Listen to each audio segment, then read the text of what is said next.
Yes people, good morning, good afternoon, good evening to all of you. कैसे सब लोग? Hope so आप सब लोग बहुत बढ़िया रहेंगे। मैं बता दूं, मैं भी बहुत अच्छा हूं।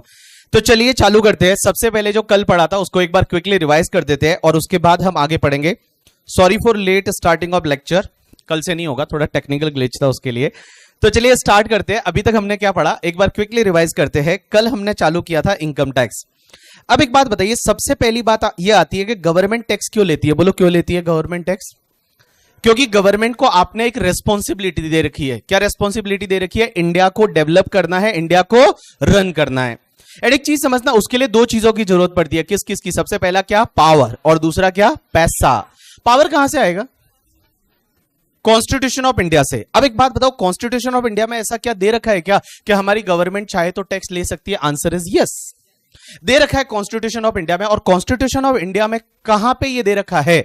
तो देखो, आर्टिकल नंबर कौन सा है? 246। और 246 आर्टिकल में एक शेड्यूल है जिसका क्या नंबर है? 7 शेड्यूल। और उसके में 3 लिस्ट है, और उसमें जो पहली लिस्ट है उसको क्या बोला जाता है? Union list. और यूनियन लिस्ट का एंट्री नंबर 82 बोलता है कि हमारी गवर्नमेंट टैक्स ले सकती है, taxes on income other than agriculture income.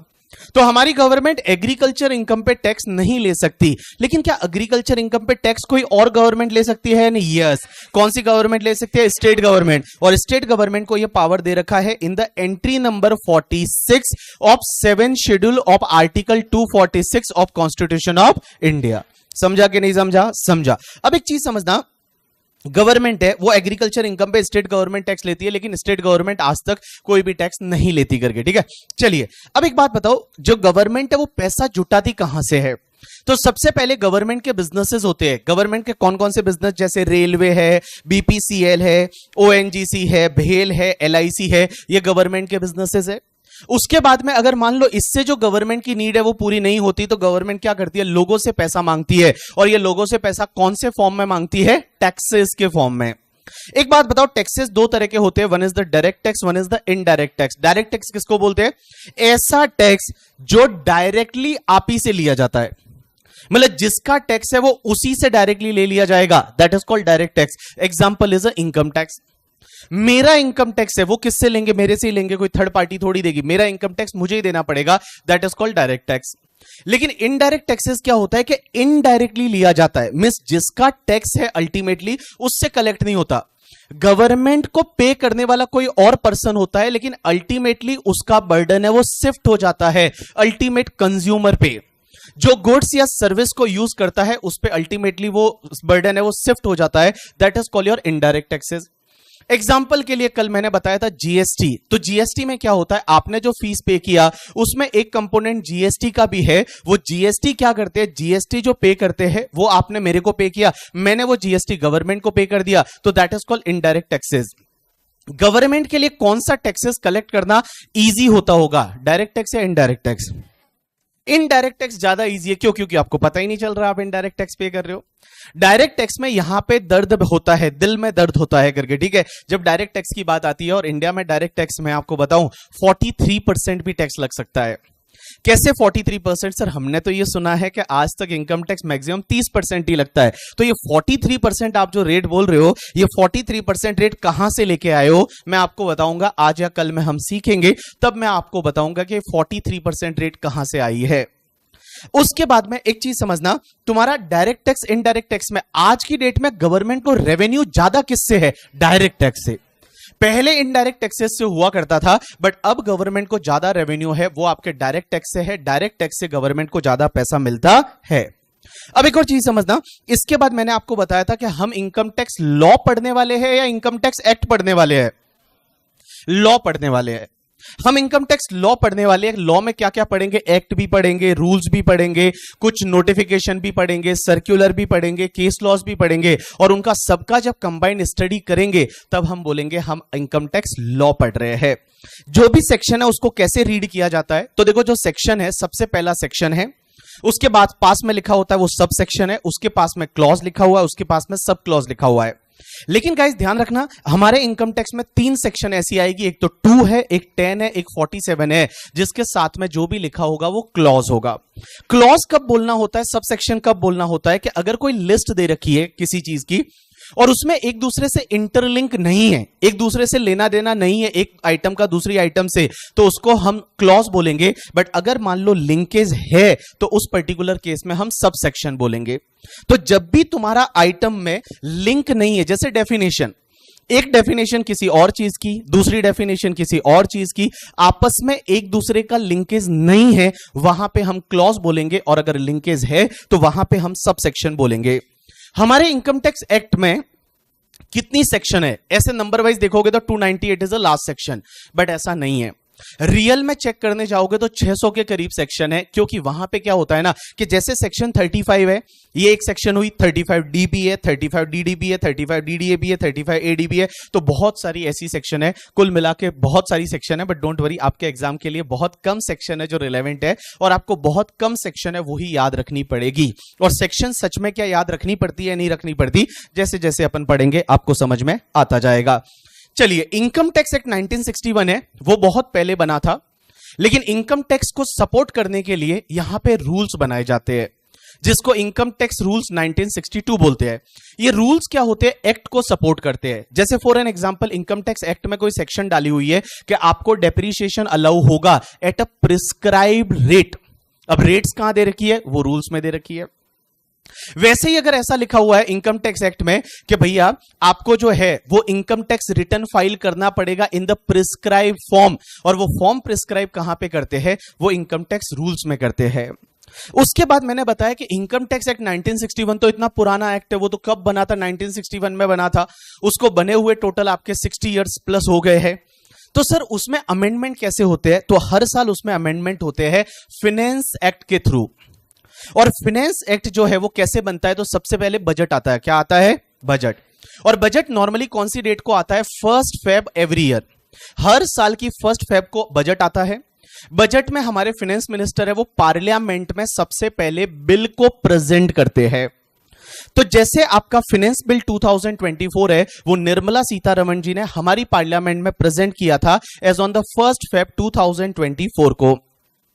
And guys, वो जो बिल प्रेजेंट हुआ वो लोकसभा उस होने के बाद उसमें लोकसभा एंड राज्यसभा दोनों जगह डिस्कशन होता है। उस बिल पे लड़ाइयां होती है, उस बिल पे सब जो सांसद है वो अपना अपना व्यू पॉइंट रखते हैं, और उसके बाद उसको लोकसभा राज्यसभा से पास कराया जाता है और प्रेसिडेंट की एसेंट के लिए भेजा जाता है। प्रेसिडेंट साहिबा उस पे साइन करती है, और जो प्रेसिडेंट साहिबा है उस पे जिस दिन साइन कर देती है वो आपका फिनेंस बिल ना रह के क्या बन जाता है? फिनेंस एक्ट बन जाता है। क्या बन जाता है? Finance act. तो फिनेंस बिल 2024 जो नंबर 1 वाला था वो फिनेंस एक्ट बना था 2024 on the 15th of Feb 2024 तक। अब एक चीज समझना, जिस ईयर में इलेक्शन होता है उस ईयर में 2 बजट आते हैं। एक इलेक्शन से पहले जिसको इंटरिम बजट भी बोला जाता है, लेकिन एक इलेक्शन होने के बाद नई सरकार बनने के बाद जो बजट आता है उसको फाइनल बजट या फुल फ्लेज बजट भी बोला जाता है। अब ये वाला करंट ईयर जो है 2024, ये इलेक्शन वाला ईयर है, और इलेक्शन वाले ईयर में यहां पे जो नया बजट आया वो 23 जुलाई 2024 को आया, जिसको फाइनेंस बिल नंबर 2 2024 बोला गया। उसके बाद उसको लोकसभा राज्यसभा दोनों जगह से पास कराया गया। 7 अगस्त 2024 को लोकसभा से पास हुआ, 8 अगस्त 2024 को राज्यसभा से पास हुआ, और अब वो प्रेसिडेंट उस पर साइन करेंगे, और प्रेसिडेंट साइन आज कल में कर लेंगे। जो डेट आएगी मैं आपको बता दूंगा कि कौन सी डेट को ये फाइनेंस नंबर 2 एक्ट 2024 है वो कौन सी डेट को बना, मैं आपको बता दूंगा। चलिए, उसके बाद में अपन ने इतना ही पढ़ा था। फिर मैंने आपको एक चीज ये बताई थी कि क्या ऐसा हो सकता है क्या कि जो बिल आता है, पहले जो बजट आता है उसमें कोई अमेंडमेंट बोला गया है, और फाइनली जब एक्ट बनता है उसमें जो अमेंडमेंट है क्या उसमें चेंज हो सकता है? आंसर इज यस, हो सकता है। और ऐसा इस बार हुआ है, आपको पता रहेगा। पहले उन्होंने जब बजट लाया था तो बोला इंडेक्सेशन नहीं मिलेगा, कल मैंने एक एग्जांपल लेके आपको समझाया था। लेकिन जब फाइनली अभी जो एक्ट बन रहा है उसमें उन्होंने वापस से इंडेक्सेशन को रीस्टोर किया है। रीस्टोर का मतलब वापस से वो लेके आए और आपको इंडेक्सेशन है वो इंडेक्सेशन मिलेगा। चालू करते हैं। अब नया बुक लेके आए हो, हेडिंग 2 सबसे ऊपर टॉपिक नंबर 1, और टॉपिक का नाम दो basics and tax rates. Topic का नाम दो, पहला पेज सुंदर सा हेडिंग दे दो basics and tax rate. Basics and tax rate, online वाले बच्चों आपको भी देना है, बेसिक्स एंड टैक्स रेट लिखिए। बेसिक्स एंड टैक्स रेट आपने हेडिंग दे दिया टॉपिक का, टॉपिक नंबर 1। नेक्स्ट लाइन में लिखिए, to run and develop any country, to run and develop any country, to run and develop any country, government need power and money,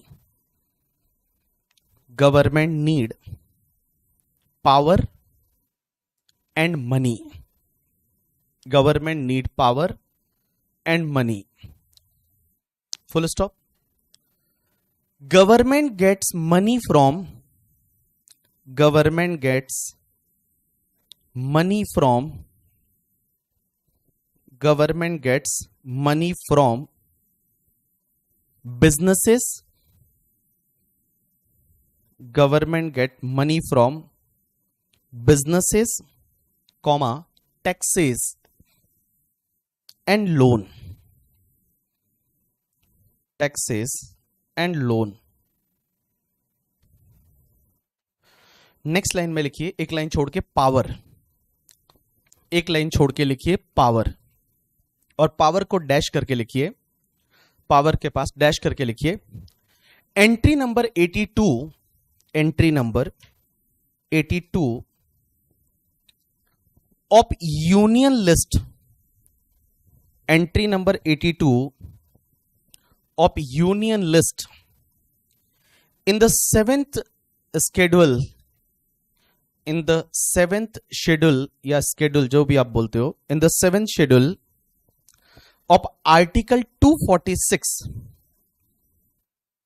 of article 246 of constitution of India, article 246 of constitution of India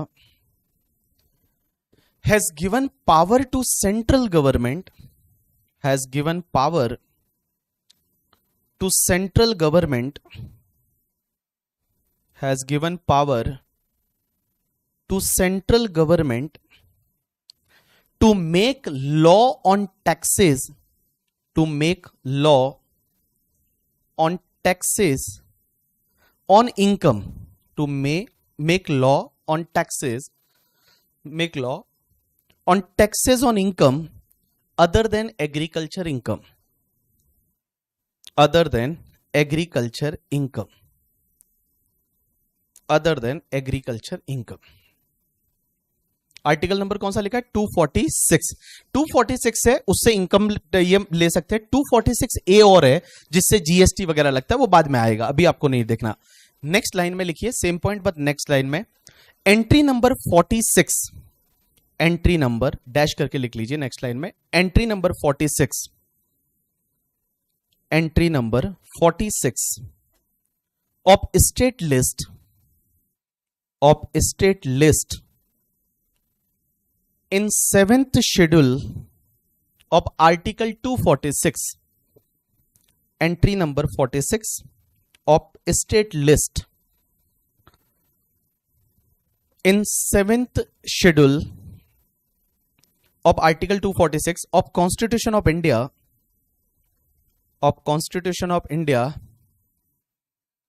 has given power to state government, has given power to state government to make law on taxes, to make law on taxes on agriculture income,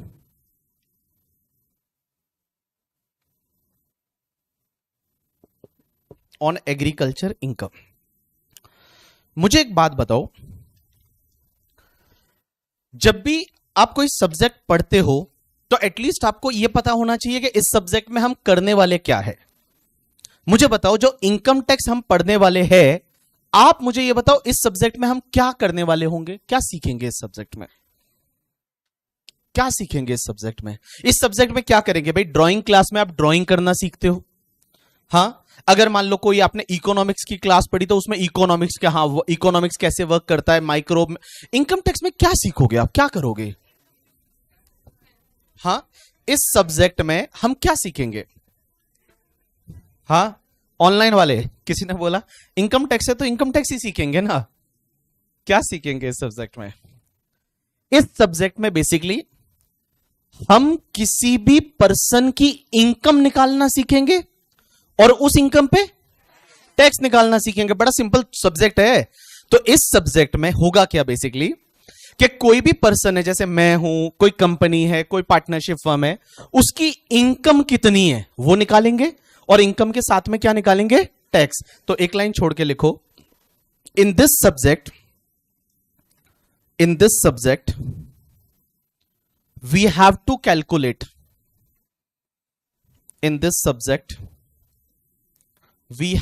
calculate total income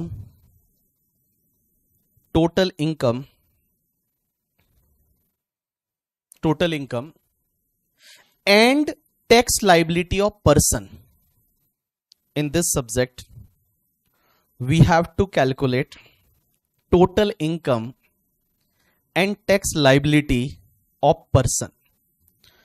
हम इस subject में total income निकालेंगे और उसके साथ साथ में उस पर्सन की टैक्स लाइबिलिटी निकालेंगे।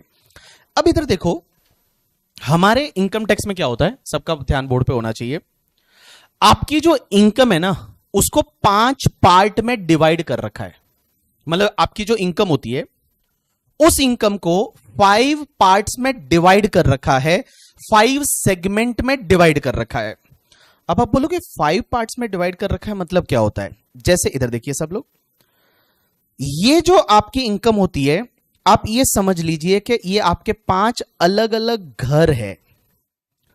सबसे पहला घर है, इसको बोला जाता है income from salary. Income from salary कि किसी भी पर्सन की जो सैलरी हेड से इनकम होती है ना, वो इस हेड में जाती है, मींस इस घर में चली जाती है सैलरी हेड से इनकम।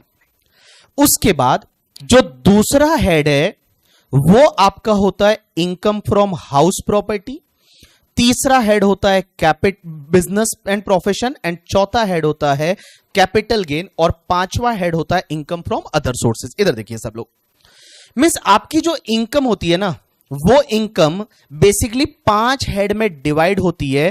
पहला इनकम फ्रॉम सैलरी, दूसरा जो आता है that is income from house property, तीसरा जो आता है दैट इज इनकम फ्रॉम आपका बिजनेस एंड प्रोफेशन, चौथा जो आता है that is the capital gain, पांचवा जो आता है that is the other sources. ठीक है, चलिए अपने को लिखना नहीं है, आप पहले समझिए। किसी की भी इनकम होती है, वो इनकम को 5 हेड में या 5 सेगमेंट में डाला गया है। 5 तरीके की इनकम हो सकती है। अब आप मुझे पूछोगे ऐसा क्यों? हमने अकाउंट में तो क्या सीखा हुआ है, जो इनकम आती है वो P&L के क्रेडिट में जाती है और जो खर्चे होते हैं डेबिट में आते हैं। लेकिन आप यहां पे क्या बोल रहे हो कि आपकी जो भी इनकम होगी वो 5 हेड में, 5 सेगमेंट में डाली हुई है। ऐसा क्यों किया भाई? ऐसा ही कर लेते, P&L में इनकम आई, क्रेडिट साइड खर्चा हुआ, डेबिट साइड ये सब कर लो। लेकिन मैं बताऊं, इनकम टैक्स में इनकम को 5 अलग अलग सेगमेंट में, 5 अलग अलग हेड में बांटने के पीछे कुछ लॉजिक्स है। सर क्या लॉजिक है? पहला लॉजिक, तो पांचों हेड की जो इनकम का कंप्यूटेशन होता है ना, उसका मेथड अलग अलग है। सैलरी की इनकम कंप्यूट करने की मेथड अलग है, हाउस प्रॉपर्टी की इनकम कैलकुलेट करने की मेथड अलग है, बिजनेस की कंप्यूट करने की मेथड अलग अलग है। सर ऐसा क्यों? मेथड अलग अलग क्यों बनाई? सर बिजनेस में तो क्या होता है, बिजनेस में देखो, बिजनेस की मेथड सिंपल है, P&L बनाओ, प्रॉफिट एंड लॉस अकाउंट बनाओ, जो इनकम होगा वो क्रेडिट में डालो, जो खर्चे हैं वो डेबिट में डालो, जो बचेगा वो तुम्हारा बिजनेस का इनकम है, उस पर टैक्स भर दो। लेकिन सैलरी हेड में तो कोई खर्चे होते भी नहीं है। आप एक बात बताओ, आपके भैया है या आपकी बड़ी सिस्टर है, वो कहीं जॉब करते हैं, सैलरी कमाते हैं, उनका खर्चा क्या होता है? खर्चा है कुछ उनका? क्या खर्चा है? क्या खर्चा? सैलरी का खर्चा क्या है? सैलरी की इनकम कमाए उसके सामने खर्चा क्या होता है?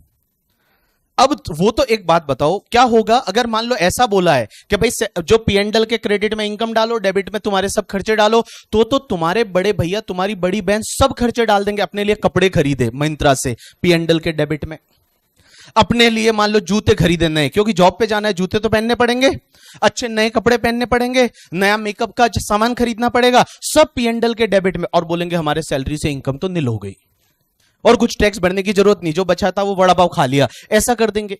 तो इसके लिए लॉ मेकर्स ने क्या कर रखा है, हर हेड का कंप्यूटेशन का मेथड अलग अलग कर रखा है कि सैलरी में कोई खर्चा अलाउ नहीं होगा, ऐसा लिखा हुआ है कि आप अपने कपड़ों के खर्चे, ये मेकअप का खर्चा वगैरह आप कहीं कुछ नहीं डाल सकते। सैलरी में कुछ स्टैंडर्ड डिडक्शन रहता है, जैसे आपने सुना होगा कि 50,000 का स्टैंडर्ड डिडक्शन मिल जाता है, या फिर उसमें जो है अभी अगर आप नए जो टैक्स रेट है उससे टैक्स भरोगे तो 75,000 का मिलेगा। और सैलरी में कोई भी डिडक्शन नहीं मिलता, फिर सैलरी में अलग अलग तरीके के बेनिफिट्स आपको जो मिलते हैं उस पर भी टैक्स लगता है। जैसे आपको ईसॉप मिल गया, ईसॉप सुना? ईसॉप का मतलब क्या होता है? Employ stock option. तो क्या ईसॉप मिला, उस ईसॉप पे कैसे टैक्सेबिलिटी होगी, वो सब सैलरी में दे रखा है। तो एक चीज समझना, इसलिए ये 5 हेड में इनकम डालने के पीछे का रीजन, पहला रीजन ये है कि पांचों हेड की इनकम का कंप्यूटेशन करने की मेथड अलग अलग है। अब मुझे एक बात बताओ, सैलरी हेड में कौन सी इनकम आती होगी जो आपको सैलरी से मिल रही है? मिस जैसे आप कहीं जॉब कर रहे हो और जॉब करते हैं तो वहां से हमको सैलरी मिलती है, तो सैलरी से जो भी इनकम होगी वो इस घर में चली जाएगी। अब क्वेश्चन यह आता है कि सर इस घर के बाद ये दूसरे घर का नाम लिखा है आपने, इनकम फ्रॉम हाउस प्रॉपर्टी, आप बताओ इसमें कौन सी इनकम जाती होगी? आप बताओ बताओ बताओ, इसमें कौन सी? हाँ, किसी ने बोला बड़ा सिंपल है sir, income from house property, नाम से ही पता चलता है कि हाउस प्रॉपर्टी से जो रेंट मिलता होगा वो यहां पे जाता होगा। लेकिन हाउस प्रॉपर्टी बेच दिया, वो कहां जाता होगा? इस हेड में जाता होगा या कैपिटल गेन में जाता होगा? कैसे पता चला आपको? हाँ, कैसे पता चला कि यार ये तो कैपिटल गेन में जाएगा? अगर मान low income from house property, मतलब हाउस प्रॉपर्टी है और उस पे जो रेंट मिलता है वो इस हेड में जाएगा। लेकिन अगर मान लो आपका हाउस प्रॉपर्टी एक कैपिटल असेट है, उसको बेचने से जो प्रॉफिट होगा वो कहां जाएगा? कैपिटल गेन में जाएगा। वो कहां जाएगा? कैपिटल गेन में। तो हाउस प्रॉपर्टी में कौन सी इनकम जाती है? जैसे आपने अपना घर है या आपकी दुकान है, जो हाउस प्रॉपर्टी, हाउस प्रॉपर्टी में कमर्शियल भी आता है, रेसिडेंशियल भी आता है, उसको अगर आपने किसी को भाड़े पे दिया है और उसका भाड़ा जो आता है, that rent is taxable under the head house property. अब क्वेश्चन आता है बिजनेस एंड प्रोफेशन में कौन सी इनकम जाती होगी? आप बताओ तीसरे हेड में कौन सी जाती होगी? अगर आप क्या करते हो, बिजनेस या प्रोफेशन, मींस अगर आप कोई भी बिजनेस करते हो या प्रोफेशन करते हो तो उससे जो इनकम होगी वो तुम्हारे बिजनेस एंड प्रोफेशन में चली जाएगी। एंड चौथा घर है कैपिटल गेन। वो कैपिटल गेन में कौन सी इनकम जाती होगी? अगर आपकी कोई कैपिटल असेट है और उस कैपिटल असेट को आपने बेच दिया, जैसे आपके पास शेयर थे, आपने शेयर बेच दिए, आपके पास ज्वेलरी था, आपने ज्वेलरी बेच दिया, आपके पास कोई घर था, खेत था, उसको बेचने से जो इनकम होगी वो कैपिटल गेन में जाएगी। एंड गाइस, अदर सोर्सेज में कौन सी इनकम जाएगी पता है? जो ये चारों हेड में नहीं जाती वो कहां जाएगी? Other sources. आप मुझे बताओ अदर सोर्सेज में कौन कौन सी इनकम जाती होगी? आप अपने हिसाब से एक बार ट्राई करो कि अदर सोर्सेज में आपने देखो 4 तरह की इनकम तो आपने बता दी कि भाई आप जॉब करते हो, कहीं सैलरी हुआ, इधर जाएगा। आप अगर मान लो आपका घर भाड़े पे दिया, उसका रेंट मिला, वो इधर जाएगा। अगर आप बिजनेस एंड प्रोफेशन करते हो, उसका इनकम इधर जाएगा। कैपिटल असेट को बेचते हो, वो इधर जाएगा। बाकी सब अदर सोर्सेस, कौन कौन सी इनकम उधर जा सकते हैं? हाँ, जैसे किसी ने बोला सबसे पहला कि या तो जैसे आपको डिविडेंड मिला कंपनी से, एक बात बताओ, आपको डिविडेंड मिला तो डिविडेंड कहां जाएगा? क्या डिविडेंड सैलरी है? क्या डिविडेंड हाउस प्रॉपर्टी है? क्या डिविडेंड बिजनेस है? क्या कैपिटल गेन है? नहीं, तो वो कहां जाएगा? Other sources. दूसरा, बैंक से आपको इंटरेस्ट मिला। अब एक बात बताओ, आपको इंटरेस्ट मिला तो इंटरेस्ट मिलना बैंक से, ये आपकी सैलरी नहीं है, ये आपकी हाउस प्रॉपर्टी नहीं है, ये आपकी बिजनेस नहीं है, ये आपकी कैपिटल गेन नहीं है, तो अदर सोर्सेज। उसके बाद किसी ने बोला लॉटरी लग गई सर, लॉटरी लग गई। अब लॉटरी लग गई तो लॉटरी जो लगी वो तुम्हारे लिए क्या सैलरी है? क्या हाउस प्रॉपर्टी है? क्या बिजनेस है? क्या कैपिटल गेन है? क्या? तो क्या हो जाएगा? Other sources. एक बात बताऊं, इस घर में दरवाजा ही नहीं है, तो जिसको कोई दरवाजा नहीं खोल रहा है वो सीधा यहां पे आ जाओ। जिसका कोई माए बाप नहीं है, ये 4 हेड में इनकम नहीं जा रही, अगर ये दरवाजे नहीं खुल रहे, यहां दरवाजा जब खुलेगा जब सैलरी है, यहां दरवाजा जब खुलेगा जब हाउस प्रॉपर्टी का इनकम है, यहां दरवाजा जब खुलेगा जब बिजनेस है, यहां दरवाजा जब खुलेगा जब कैपिटल गेन हो गया कैपिटल असेट पे। गाइस, यहां दरवाजा ही नहीं है। जिसका कोई माए बाप नहीं है उसका अदर सोर्सेज है। अदर सोर्सेज में लिखा हुआ है कि कोई इनकम अगर ये चारों हेड में नहीं जा रही तो वो यहां पे आ जाएगी। अब जैसे मान लो आपके घर पे कोई सोने से भरा घड़ा मिल गया करके, ठीक है, सोने से भरा घड़ा मिल गया करके, ठीक है, घर में खुदाई कर रहे थे आप, बैठे बैठे बोले क्या करे करके, ठीक है, कुछ काम है नहीं, फाउंडेशन का एग्जाम हो चुका है, अब इंटर का एग्जाम, इंटर रिजल्ट आने वाला है, तो बैठे बैठे क्या करे, तो घर में ही खुदाई कर रहे थे, उसमें एक सोने का घड़ा मिल गया। अब सोने का घड़ा मिल गया, इनकम टैक्स वालों को पता चल गया कि बोला आपके घर पे सोने का घड़ा मिला। आपसे पूछा कहां से लाया? बोले पता नहीं कहां से आया, यही था यही था।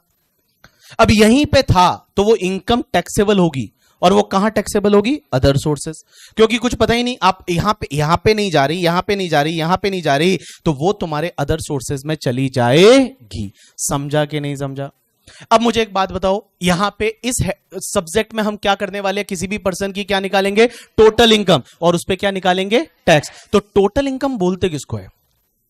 टोटल इनकम मतलब इन पांचों हेड की टोटल। क्या बोलेंगे? पांचों हेड की टोटल।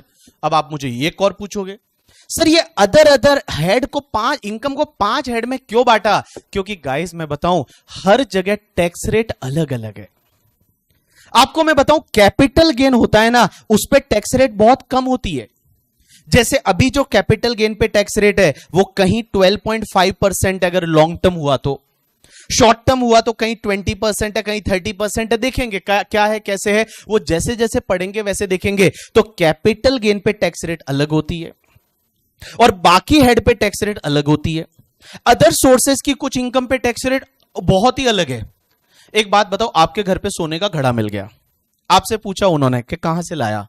आप बोले कहां से आया पता नहीं, नदी में बह के आ गया था, हमारे घर के बाजू से एक नदी जाती थी, उस नदी में हमने देखा दूर से कि कुछ आ रहा है, और जैसे ही वो आया हमने देखा, हमने उस घड़े को उठाया, उसमें बहुत सारी सोने की अरफिया थी। क्या अरफिया, अर्शिया क्या बोलता है? असरफिया थी, असरफिया बोलते हैं ना। सोने की बहुत सारी असरफिया थी, सोने की बिस्किट्स वगैरह थी, और ये यहां से आया। हमारे इनकम टैक्स वाले क्या बोलते हैं पता है? कि अगर मान लो आपके पास में ऐसा कुछ इनकम आ गया, आपके पास कुछ ऐसा पैसा मिल गया, या आपके बैंक में किसी ने पैसा डाल दिया और आपको पता ही नहीं किसने डाला, आपको पता ही नहीं किसने डाला। जैसे आपके बैंक में किसी ने डाल दिया 1 करोड़ रुपया, किसने डाल दिया? 1 करोड़, और आपसे पूछा गया कि ये पैसा कहां से आया, तो बोला पता नहीं कहां से आया करके, ठीक है। या फिर आप कुछ भी बोल रहे हो, या तो आप बता नहीं रहे हो, या आप कुछ भी वाहियात सी एक्सप्लेनेशन दे रहे हो कि मेरे है ना परदादा मेरे सपने में आए थे और उन्होंने मुझे बोला था कि बेटा अगले से अगले जन्म में तुझे जो है वो मैं तेरे को इतना पैसा दूंगा, तो शायद उन्होंने भेजा है। अगर आप ऐसा बोलते हो ना, तो हमारी इनकम टैक्स में गवर्नमेंट ने एक सेक्शन डाल रखी है कि अगर आपके पास कोई ऐसी इनकम मिल जाती है, ऐसा पैसा मिल जाता है, ऐसी असेट मिल जाती है जिसकी आप एक्सप्लेनेशन दे ही नहीं पा रहे हो, या एक्सप्लेनेशन सेटिस्फैक्ट्री नहीं दे पा रहे हो, मतलब फालतू की बातें कर रहे हो करके, ठीक है, कि बागेश्वर धाम में मैंने रिक्वेस्ट की थी और शायद उन्होंने भेजा होगा, या भगवान जी के मंदिर गया था करके, ठीक है, खाटू श्याम जी, और उन्होंने बोला था कि बेटा तुम्हारे लिए कुछ होगा, तो शायद उस वजह से भगवान ने भेजा हो। तो वो बोलते कोई बात नहीं, भगवान ने भेजा, हम मान लेते हैं। अगर आपका साथ ऐसा हुआ ना, तो उस इनकम पे टैक्स कितना लगता है पता है आपको? 60% की टैक्स रेट है। कितने परसेंट की? 60% की टैक्स रेट है। उसके साथ साथ में इस पे सरचार्ज लगता है 25%, एंड उस पे हेल्थ एंड एजुकेशन सेस और लगता है 4%। तो यहां पे 60 प्लस 25, 60 का 25, हां, तो 60 का 25 15 होता है, 15, तो कितना? 75 हुआ। 75 प्लस 4%, 78%। 78% है ये टैक्स रेट होती है अगर आपके घर में सोने का घड़ा मिल जाता है, या भगवान जी आपके बैंक में कोई पैसे ट्रांसफर कर लेते हैं, या कहीं पे कुछ ऐसा मिल जाता है, आप उसका एक्सप्लेनेशन नहीं दे पा रहे हो, तो 78% की टैक्स रेट हुआ करती है। एंड गाइस, इसके साथ साथ जब सीए फाइनल पढ़ोगे तो उसमें मैं पढ़ाता हूं कि इस पे 10% पेनल्टी और लगती है, ठीक है? तो कुल मिला के आपका 88% है वो गवर्नमेंट ले जाती है, बाकी का 12% एंजॉय करो, बोलो भगवान ने दिया है करके, ठीक है? तो बाकी 12% बचता है वो आप एंजॉय करिए, और उस 12% को खर्च करोगे तो जीएसटी और लगेगा करके, ठीक है? तो गवर्नमेंट बहुत टैक्स लेती है। इसमें क्या हुआ पता है आपको? ये जो टैक्स रेट हुए थे है ना, ये पहले 16 नहीं थी, ये पहले जो है ना, पहले 30 हुआ करती थी, लेकिन तभी हुआ इंडिया में डीमोनेटाइजेशन। डीमोनेटाइजेशन पता है? जब आपको पता है 2000 के और 1000 के नोट, नहीं 2000 तो था ही नहीं, 1000 के एंड 500 के नोट को बंद कर दिया था। 2016 की बात थी। उस टाइम क्या हुआ? दिसंबर की बात थी, दिसंबर में, नवंबर, 8 नवंबर 2016, ठीक है? तो उस टाइम पे मोदी जी ने डीमोनेटाइजेशन कर दिया। अब लोगों के पास कैश पड़ा था, तो बोला क्या करे? तो उस टाइम तक क्या था कि अगर आप कुछ नहीं बताओगे तो कुछ नहीं, आपको 30% ही टैक्स लगेगा। तो लोगों ने क्या सोचा कि हम एक काम करेंगे, अपने पास पैसा है, बैंक में जाके जमा करा देंगे और बोलेंगे हमको तो पता ही नहीं कहां से आया था, हम तो सो रहे थे, हमको तो पता ही नहीं किसने हमारे बैंक में डाल दिया, ज्यादा से ज्यादा 30% टैक्स लगेगा। तो उस टाइम अरुण जेटली जी ने यह अमेंडमेंट कर दिया, बोला आप डालो बैंक में करके जाके, और डालोगे तो आपको 78% की रेट से आपको टैक्स लग जाएगा। 78% टैक्स है वो लगेगा। तो ये उस टाइम पे इस सेक्शन को चेंज किया गया। पहले यहां पे 30% ही हुआ करता था, बट फिर उन्होंने बढ़ा के और यहां पे 78% की टैक्स रेट से टैक्स लगना चालू हो गया। तो भाई साहब, आपके बैंक में अगर कोई पैसा डाल दे जबरदस्ती या ऐसा, तो डलवा दो, बैंक में कोई दिक्कत नहीं है। बचेगा कितना? 12% आपके पास, ठीक है? बाकी सब कौन ले जाएगा? गवर्नमेंट, हमारी निर्मला सीतारमण जी है, वो सब पैसा लेके चली जाएगी। चलिए लिखिए नेक्स्ट लाइन में। अब अपन ये किसी भी पर्सन की टोटल इनकम को कैसे निकालते होंगे, तो नेक्स्ट लाइन में लिखिए। देखो, किसी भी पर्सन की टोटल इनकम निकालने के लिए नेक्स्ट लाइन में लिखिए नेम ऑफ असेसी। ये असेसी क्या होता है? असेसी क्या होता है अभी बताएंगे, हाँ आज अपन यही पढ़ेंगे। असेसी क्या होता है? असेसी के बाद ऐसे डैश डैश कर देना, उसके बाद यहां लिखना प्रीवियस ईयर 24-25। अब आप बोलोगे पीवाई क्या होता है? पीवाई मतलब प्रीवियस ईयर। क्या बोलेंगे? प्रीवियस ईयर, पढ़ेंगे आज। और उसके बाद लिखो एवाई। एवाई मतलब असेसमेंट ईयर। क्या बोलते हैं? Assessment year. AY 25-26, PY 24-25, AY 25-26। Next line में लिखो computation of total income. Computation of total income. किसी भी पर्सन की टोटल इनकम कैसे निकालेंगे? तो किसी भी पर्सन की टोटल इनकम निकालने के लिए बाबू, यहां पे मैं आपको बाबू बोलूंगा, हाँ, क्योंकि मुझे पता है आपकी लाइफ में और तो कोई बोलने वाला है नहीं, ठीक है? तो चलिए, सबसे पहला कौन सा हेड था? Income from salary.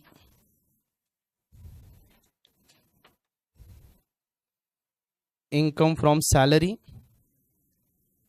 दूसरा इनकम फ्रॉम हाउस प्रॉपर्टी। तीसरा इनकम फ्रॉम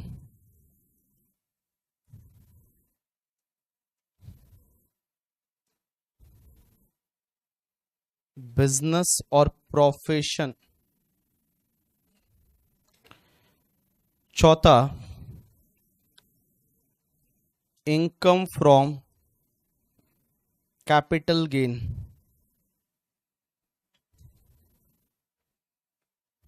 एंड पांचवा, इनकम फ्रॉम अदर सोर्सेस। और इसकी जो टोटल होती है ना, पांचों हेड की, पांच हेड हो गए, इसकी टोटल को बोला जाता है ग्रॉस टोटल इनकम, या अपन लोग इसको जीटीआई बोल सकते हैं, जीटीआई, ग्रॉस टोटल इनकम। और इस ग्रॉस टोटल इनकम में से कुछ डिडक्शन लेस हो सकते हैं। ये क्या होते हैं, कैसे होते हैं, समझेंगे। Less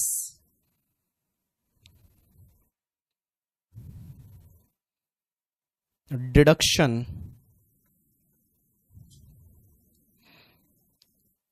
under chapter U and slash C लिखा है मैंने, अंडर चैप्टर 6A। और इसको लेस करने के बाद जो बचता है, इसको बोलते हैं टोटल इनकम या नेट टैक्सेबल इनकम।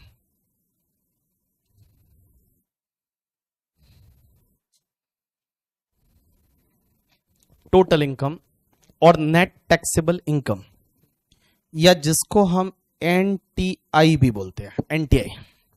कॉपी करो इसको।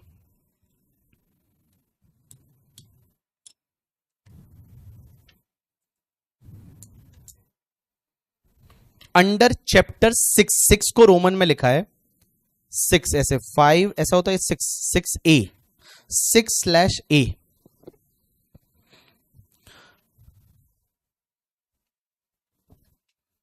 6/A। चलिए, इतना हुआ तो बोलो झालं। झालं, झालं ही बोलते हैं अपन लोग, महाराष्ट्र में क्या बोलते हैं, झालं। झालं में सही बोल रहा हूं या गलत बोल रहा हूं? संपलं, संपलं भी बोलते हैं, संपलं, झालं। जितने भी ऑनलाइन वाले बच्चों, झाला का मतलब होता है खत्म हुआ, हो गया, ऐसे झालं। चलिए, जैसे तुम्हारा फाउंडेशन झालं, ऐसा ऐसे ही ना, फाउंडेशन झालं। जैसे पूछते होंगे ना लोग कि भाई तुम्हारा फाउंडेशन, बोला फाउंडेशन झालं। सीए में एक बात तो है, सीए में आने के बाद एंगेजमेंट तो हो जाती है तुम्हारी, ठीक है। लड़का क्या करता है, बोला सीए कर रहा है। हमारे उधर तो पता है तुमको, राजस्थान में जब सीए बनते हैं ना तो न्यूज़पेपर में देते हैं। तुम्हारे यहाँ पे देते हैं या नहीं, आई डोंट नो, तुम्हारे यहाँ भी देते हैं। यहाँ पे जो भी सामना वगैरह न्यूज़पेपर आता है होगा, उसमें देते होंगे ना, क्या हार्दिक शुभेच्छा, ऐसा देते हैं। हमारे राजस्थान में सीए बनने के बाद 2 न्यूज़पेपर आते हैं, बहुत फेमस है। One is the Dainik Bhaskar, one is the Rajasthan Patrika. और उसमें ये देते हैं कि लाइक, जैसे मैं जब सीए बना तो इसमें लिखा था कि मेरा नाम भंवर बोराना, सीए बनने पर हार्दिक शुभकामनाएं। फिर घर वालों के नाम, मतलब मम्मी पापा, दादा दादी, जीजू, भाई बहन, सबके नाम होते हैं। जिनको अच्छा लगा ना लगा सबके नाम होते हैं नीचे, ठीक है। और नंबर भी देते हैं, जिससे कि भाई कोई एंगेजमेंट के लिए आए तो फोन कर ले, वैसा। अब क्या होता है कि अगर कोई फर्स्ट अटेम्प्ट में सीए बनता है तो वहां पे वो भी मेंशन होता है, और उसके लिए लिखते हैं कि प्रथम प्रयास में सीए बनने पर हार्दिक शुभकामनाएं। प्रथम प्रयास में सीए बनने पर हार्दिक शुभकामनाएं। मेरा एक फ्रेंड है जो 3rd अटेम्प्ट में सीए बना। अब मुझे पता है वो 3rd अटेम्प्ट में बना है, क्योंकि 2 बार तो फॉर्म ही मैंने भरा था उसका। तो 3rd अटेम्प्ट में सीए बना, लेकिन उसने पता न्यूज़पेपर में क्या दिलाया, प्रथम प्रयास में सीए बनने पर हार्दिक शुभकामनाएं। तो अपने को बुरा तो लगेगा ना, क्योंकि यार अपन फर्स्ट अटेम्प्ट में बने हैं, वो बंदा 3rd अटेम्प्ट में बना है और न्यूज़पेपर में लिखवा रहा है प्रथम प्रयास में सीए बनने पर हार्दिक शुभकामनाएं। मेरे दिल में दर्द हुआ। मैंने उसको बोला, मैंने कहा देख भाई, मुझे पता है तू 3rd अटेम्प्ट में हुआ है, तो फिर यहां क्यों लिखवाया है प्रथम प्रयास में सीए बनने पर हार्दिक शुभकामनाएं? वो बोलता है देख, ये तुझे भी पता है कि मैं बना तो 3rd अटेम्प्ट में हूं, लेकिन मैंने प्रयास तो पहली बार ही किया था ना। तो इसके लिए लिखा है प्रथम प्रयास में सीए बनने पर हार्दिक शुभकामनाएं, ठीक है। चलिए, और आपको मैं बताऊं, डाउट वाउट आपको आते हैं ना इंटरमीडिएट वालों को तो पूछने का, हाँ, जो फेस टू फेस वाले हैं, जेन्युइन डाउट ऑनलाइन वाले भी, देखो जब मैं पढ़ा रहा होता हूं बीच में नहीं पूछने का, but I will give you some time, मैं आपको एक विंडो दूंगा जब जिसमें आप डाउट पुट कर सकते हैं, आप डाउट पूछ सकते हैं मुझे, ठीक है। डाउट कैसा भी हो, कुछ भी हो, पूछ सकते हो। Once you know that in like income tax एक टॉपिक आएगा, clubbing of income. Clubbing of income क्या होता है कि जो बच्चे की इनकम होती है ना, उस पर बच्चा टैक्स नहीं भरता। कौन भरता है? पेरेंट्स। आपको पता है ये कि minor child income is always club in hands of the parents. मतलब मेरा छोटा बेटा है 7 साल का, अगर उसका बैंक में अकाउंट है, बैंक से इंटरेस्ट वगैरह आ रहा है, तो उसकी इनकम मेरे हाथ में टैक्सेबल होती है। So once I was explaining that कि minor child income is taxable और club in hands of parents, एक लड़की ने हाथ उठाया और बोलती है कि sir you are saying minor child income is taxable in hands of parents, and if parents is minor then what will happen.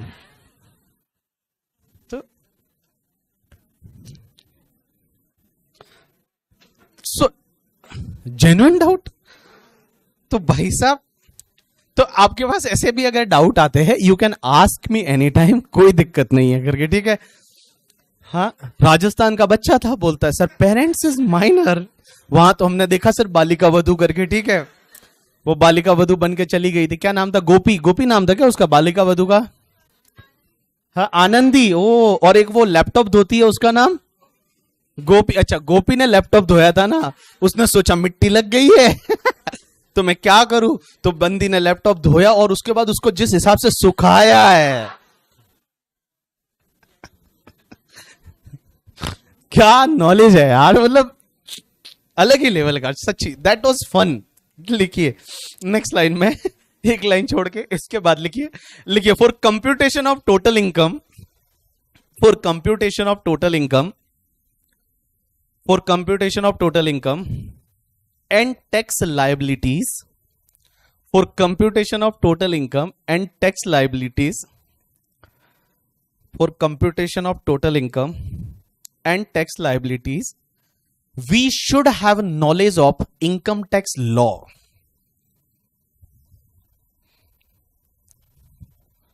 We should have knowledge of income tax law.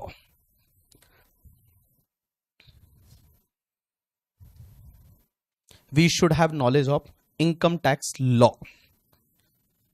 अब एक चीज समझना, इनकम टैक्स लॉ का अपने को knowledge होना चाहिए। ये सब करने के लिए हमको नॉलेज किसका होना चाहिए? इनकम टैक्स लॉ का होना चाहिए। इनकम टैक्स लॉ में क्या क्या आएगा? इनकम टैक्स एक्ट आएगा। तो एक लाइन छोड़ के लिखो, income tax act 1961, point number 1, income tax act 1961, income tax act 1961। मुझे एक बात बताओ, इनकम टैक्स एक्ट 1961 है, ये जो लगना चालू हुआ इनकम टैक्स एक्ट 1961, इसका नाम है इनकम टैक्स एक्ट 1961। गाइस, ये एप्लीकेबल हुआ था 1 अप्रैल 1962 से। अब आप बोलोगे ऐसा क्यों, 61 का एक्ट है तो 61 से होना चाहिए था, बट ये 1 अप्रैल 1962 से हुआ था। इसका लॉजिक मैं थोड़े टाइम के बाद समझा दूंगा। लेकिन मुझे आप पूछोगे सर क्या 1961 से पहले या 62 से पहले कभी क्या इनकम टैक्स लगता ही नहीं था क्या? लगता था। देखो, पहले भी इनकम टैक्स लगता था, कौटिल्य के जमाने से लगता था करके, ठीक है। फिर अंग्रेजों ने आया तो उन्होंने भी मतलब इनकम टैक्स लगाना चालू किया। तो पहले अलग अलग लॉ हुआ करते थे। आज की डेट में उसके बारे में ना तो मैं कहानी सुनाऊं, उसका आपके लिए रिलेवेंस है, ना एग्जामिनेशन पर्सपेक्टिव रिलेवेंस है। इनकम टैक्स पहले भी लगता था, ना एग्जाम में वो आने वाला। आपके लिए इनकम टैक्स एक्ट 1961 है, that is the relevant, and it is applicable from 1 अप्रैल 1962 से। अब मुझे एक बात बताओ, इनकम टैक्स एक्ट कहां कहां लगता है? पूरे इंडिया पे लगता है या जम्मू एंड कश्मीर में नहीं लगता? इनकम टैक्स एक्ट है वो पूरे इंडिया पे लगता है। इनकम टैक्स एक्ट जो होता है वो पूरे इंडिया पे लगता है, मतलब इंडिया में जो आप इनकम कमाओगे उस पे इनकम टैक्स एक्ट लगेगा, पूरे इंडिया पे लगेगा। अब एक बात बताओ, इंडिया में क्या, अगर मान लो इंडिया जो है वो इंडिया की जमीन पे आपने इनकम टैक्स कमाया तो इनकम टैक्स लगेगा। अगर हवा में कमाया तो लगेगा या नहीं? जैसे आप हवा में उड़ रहे थे और हवा में आपने कुछ ऐसा इनकम कमा ली बैठे बैठे, हवा में आप उड़ रहे थे करके, ठीक है, पंख लगा के, और हवा में उड़ते उड़ते आपने कोई इनकम कमा ली, तो क्या उस पर भी टैक्स लगेगा या नहीं? हाँ, यस और नो? यस और नो? तो राइट आंसर इज, अगर इंडिया जो लैंड मास है वो तो आएगा ही आएगा, उसके ऊपर की जो हवा है वो हवा भी आ जाएगी। तो अगर मान लो आप हवा में कोई इनकम कमा रहे हो तो उस पर भी टैक्स हम लोग लेंगे। पानी में कमाया इनकम, तो पानी में कमाया तो भी आएगा। पानी में हो सकता है आप मछलियां खरीदते हो, पानी में ही बेच देते हो किसी को, मछलियां वहीं पे खरीदते, वहीं मतलब मछलियां निकालते हो पानी से और फिर वहीं पे बेच देते हो, तो क्या उस पर इनकम टैक्स आएगा? आप पानी, कितना पानी? जैसे मान लो ये तुम्हारा इंडिया है, बोला ऐसा कैसे इंडिया होता है, एग्जाम्पल है, ठीक है, ये श्रीलंका है, अपने को फ्री में मिलता है। आप कोई भी मैप लेने जाना इंडिया का, श्रीलंका के बिना मिलेगा ही नहीं, अच्छा नहीं लगता श्रीलंका के बिना मिल जाए तो, ठीक है। तो भैया इंडिया जो है और ये श्रीलंका इज कॉम्प्लीमेंट्री ऑलवेज, कोई दूसरी कंट्री पूरी नहीं मिलती आपको, श्रीलंका पूरा मिलेगा आपको, ठीक है। ऐसा नहीं कि श्रीलंका इतना सा काट के दे दिया जाए, वैसा नहीं, श्रीलंका आपको मैप में पूरा मिलेगा इंडिया के साथ। तो ये इंडिया है, मान लो ये यहां पे आपकी बेस लाइन है, ये मुंबई है, मुंबई का पोर्ट आ गया, यहां बेस लाइन है, और मान लो ये मुंबई है। तो मुंबई जो है, उस मुंबई जो पानी जहां से चालू हो रहा है, मुंबई में पता है पानी है, पता है ना, वहां से वैसे पानी है, पानी आगे मतलब पानी है। अब एक बात समझना, तो आपने अगर ये पानी में कोई इनकम कमाया तो भी क्या इनकम टैक्स लगता होगा या नहीं? हाँ, यस और नो? हाँ, राइट आंसर इज, इसमें एक लिमिट होती है, लिमिट होती है कि जो लैंडमास है उससे 12 नॉटिकल माइल, क्या बोलते हैं, 12 नॉटिकल माइल। तो ये 12 नॉटिकल माइल में जो ये इंडिया का पार्ट माना जाता है, तो ये नॉटिकल माइल क्या होता है, जैसे आपका किलोमीटर होता है वैसे माइल होता है, नॉटिकल माइल। अब वो नॉटिकल माइल में कितने किलोमीटर होंगे, क्या होंगे, वो आपके लिए रिलेवेंट नहीं है, एग्जाम में नहीं आएगा कि convert nautical mile into kilometre, ऐसा नहीं आएगा अपने यहां पे, ठीक है। ये भी नहीं आएगा एग्जाम में कि इंडिया में क्या क्या आता है, वहां सीधा दे रखा होगा ये इनकम आपने कमाई है, इस पे टैक्स कितना लगेगा। तो ये 12 नॉटिकल माइल तक का एरिया है, ये इंडिया में आ जाता है। लेकिन इसके अलावा यहां से लेके और ये लैंडमास से लेके जो 200 नॉटिकल माइल का एरिया होता है ना, उसको बोला जाता है exclusive economic zone and continental shelf. अब ये क्या होता है कि जो आपके पानी के अंदर का एरिया होता है उसको कॉन्टिनेंटल शेल्फ बोलते हैं, और एक्सक्लूसिव इकोनॉमिक जोन मतलब पानी के ऊपर वाला एरिया 1200 नॉटिकल माइल, इसमें से भी कुछ ऐसे नोटिफाइड एरियाज रहेंगे। अगर वो नोटिफाइड है तो वो भी तुम्हारे इंडिया की डेफिनेशन में आ जाएंगे। तो देखो, पानी से ये जो पानी का ये बेस है, इस बेस से 12 नॉटिकल माइल तो हमेशा इंडिया में आएगा, ये तो इंडिया में आएगा ही आएगा, बिना सोचे समझे ये तो इंडिया में आएगा ही आएगा। लेकिन यहां से लेके जो 200 नॉटिकल माइल का एरिया है, अगर उसमें से कोई ऐसे नोटिफाइड एरियाज है कि यहां पे मान लो आपने कोई रिग मशीन डाल रखी है और वो रिग मशीन से आप वहां पेट्रोल निकाल रहे हो, डीजल निकाल रहे हो, क्रूड ऑयल निकाल रहे हो, तो वो भी आपके इंडिया में आ जाएगा। अगर कोई नोटिफाइड एरिया है तो वो भी इंडिया में आएगा। तो इंडिया में एक तो ये वाला जो है, ये 12 नॉटिकल माइल तो आएगा ही आएगा, और इसके बाहर जो यहां से लेके जो बेस है, बेस लाइन से ही लेके जो 200 नॉटिकल माइल का एरिया है, उसमें से भी नोटिफाइड एरिया आएगा। ये आपको और ज्यादा क्लियर होगा, आपको बताया जाएगा जीएसटी में, क्योंकि जीएसटी में बड़ा दिक्कत आता है कि आपने ये इंडिया के बाहर माल भेजा या माल आया, जैसे एक्साइज, कस्टम, इनडायरेक्ट टैक्सेस में ये बहुत सारी चीजें आती है। इनकम टैक्स में इससे रिलेवेंट कोई भी आज की डेट में इसका रिलेवेंस नहीं है। चलिए अपन पढ़ रहे हैं सबसे पहले इनकम टैक्स एक्ट 1961।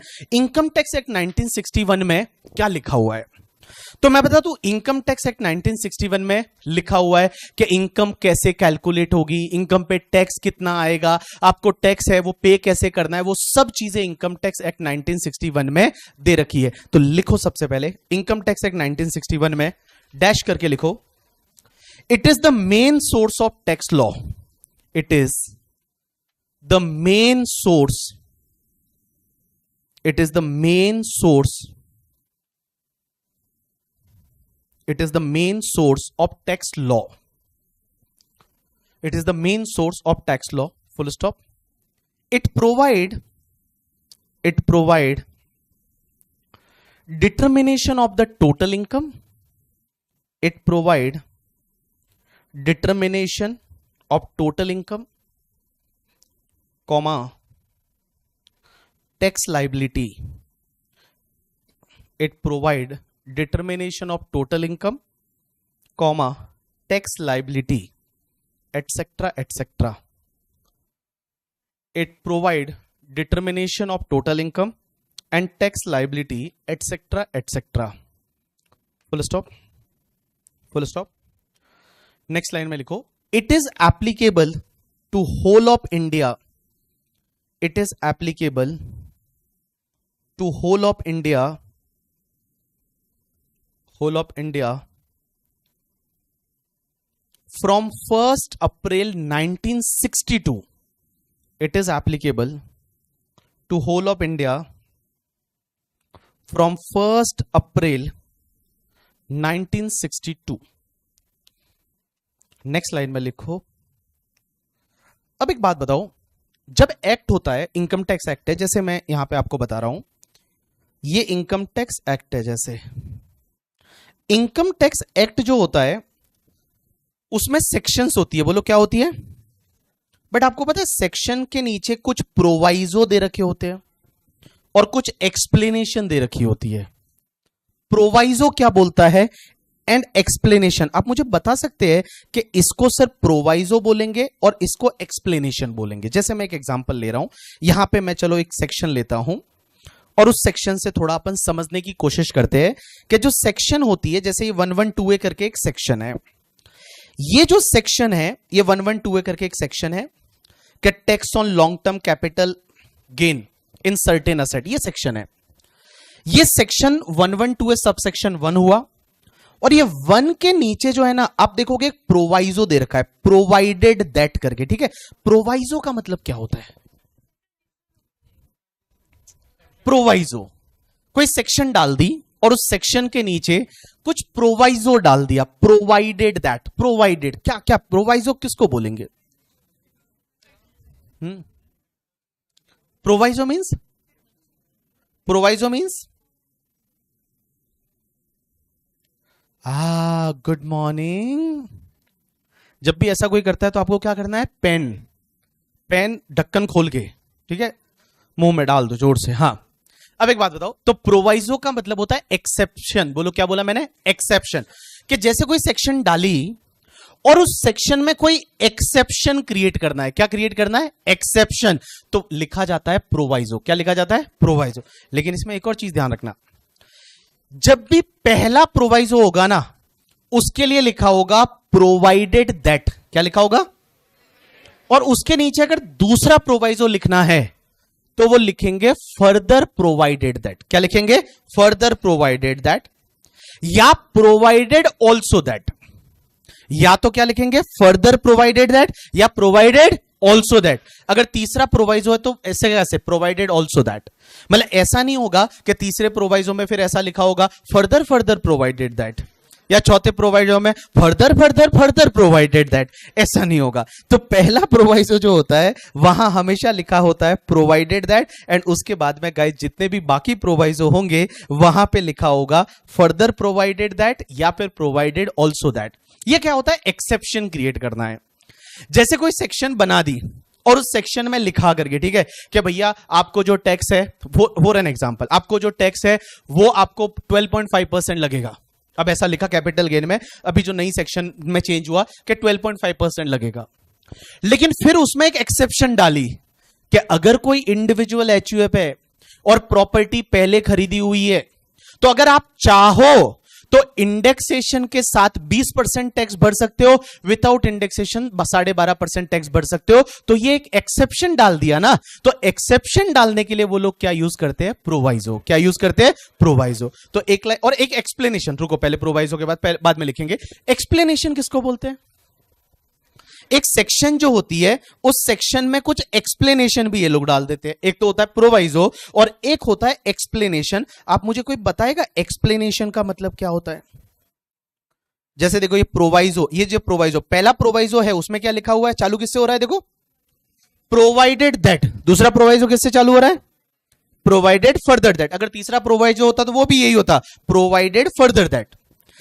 लेकिन उसके बाद ये एक्सप्लेनेशन लिख रखी है। एक्सप्लेनेशन का मतलब क्या होता है? एक्सप्लेनेशन मतलब क्या? अदर वर्ड में एक्सप्लेन करना, इज इट? जो स्टार मार्क अगर के लिखा हुआ है कहीं, इसने बोला कि सेक्शन में मान लो स्टार मार्क लिखा हुआ है, तो उसका एक्सप्लेनेशन। और कोई? हाँ, एक्सप्लेनेशन क्या होता है? हाँ बोलो। सर्टेन टर्म्स का डेफिनेशन। यस, बिल्कुल सही है। देखो, अगर सेक्शन में कोई ऐसा वर्ड यूज हुआ है कि उस वर्ड का मीनिंग क्या होगा, तो उसके लिए वो लोग एक्सप्लेनेशन देते हैं। क्या देते हैं? एक्सप्लेनेशन। तो जैसे मान लो यहां पे एक्सप्लेनेशन में, जैसे ये ऊपर लिखा हुआ है ये कोई सेक्शन है, उस सेक्शन का एक्सप्लेनेशन के लिए बोल रहे हैं कि for the purpose of this sub section, इस सेक्शन के लिए द एक्सप्रेशन सिक्योरिटी का मतलब ये होगा, लिस्टेड सिक्योरिटी का मतलब ये होगा, अनलिस्टेड सिक्योरिटी का मतलब ये होगा। That is called explanation. तो एक्सप्लेनेशन मींस अगर कोई सेक्शन है, उस सेक्शन में कोई वर्ड ऐसा यूज हुआ है जिसको एक्सप्लेन करना है, तो उसके लिए वो क्या देंगे? एक्सप्लेनेशन। और प्रोवाइजो का मतलब क्या होता है? एक्सेप्शन। बोलो, क्या होता है? एक्सेप्शन। मतलब जो सेक्शन में कुछ कंडीशन डाली हुई है, उसको अगर एक्सेप्शन क्रिएट करना है, तो वो लोग क्या डालेंगे? प्रोवाइजो। क्या डालेंगे? प्रोवाइजो। जैसे देखो, वापस प्रोवाइजो के लिए एग्जांपल दे रहा हूं। पहले ऐसा था कि इंडेक्सेशन के साथ 20% टैक्स लगता था, अब इन्होंने नया चेंज कर दिया, बोला अभी आपको 12.5% टैक्स लगेगा, इंडेक्स नहीं मिलेगा। लेकिन फिर उन्होंने एक एक्सेप्शन डाला है यहां पे कि इंडिविजुअल एचयूएफ अगर मान लो हाउस प्रॉपर्टी से रिलेटेड कैपिटल गेन होता है, तो आपके पास ऑप्शन है, आप दोनों में से जो ज्यादा बेनिफिशियल है वो टैक्स पे कर सकते हो, तो दैट इज योर प्रोवाइजो। इसको क्या बोलेंगे? प्रोवाइजो। तो एक लाइन छोड़ के वहीं उसी पहले वाले पॉइंट में इनकम टैक्स एक्ट जो लिखा है वहीं पे आप लिखो डैश करके प्रोवाइजो। प्रोवाइजो में डैश करके, प्रोवाइजो या प्रोविजो जो आपको बोलना है, PROVISO, PROVISO, प्रोवाइजो या प्रोविजो, डैश करके लिखो। It means exception, it means exception और कंडीशन, इट मींस एक्सेप्शन और कंडीशन, एक्सेप्शन और condition of section, it means exception और condition of section. Next line में लिखो एक्सप्लेनेशन। एक्सप्लेनेशन, एक्सप्लेनेशन की स्पेलिंग EXPLANATION, EXPLANATION, एक्सप्लेनेशन। और डैश करके लिखो it means meaning of any term, it means meaning of any term, TERM, any term used in the section, used in the section, used in the section, it means meaning of any term used in the section. Done. दूसरा point लिखो income tax rules 1962। दूसरा point लिखो income tax rules 1962, income tax rules 1962, income tax rules 1962। ये क्या होता है? लिखो इसमें डैश करके लिखो income tax act, income tax act, income tax act empowered, empowered, empowered का मतलब, एम्पावर्ड की स्पेलिंग क्या होगी? EMPOWERED।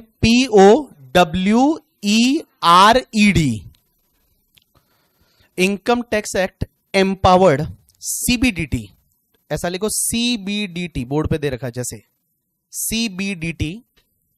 CBDT, ब्रैकेट में लिखो central board of direct taxes, bracket में लिखो central board of direct taxes, central board of direct taxes to make rules, to make rules. Central Board of Direct Taxes to make rules. Full stop. Rate of depreciation,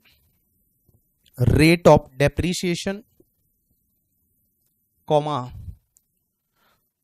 all forms, FORMS, all forms, FORMS, comma, valuation rules, etc.,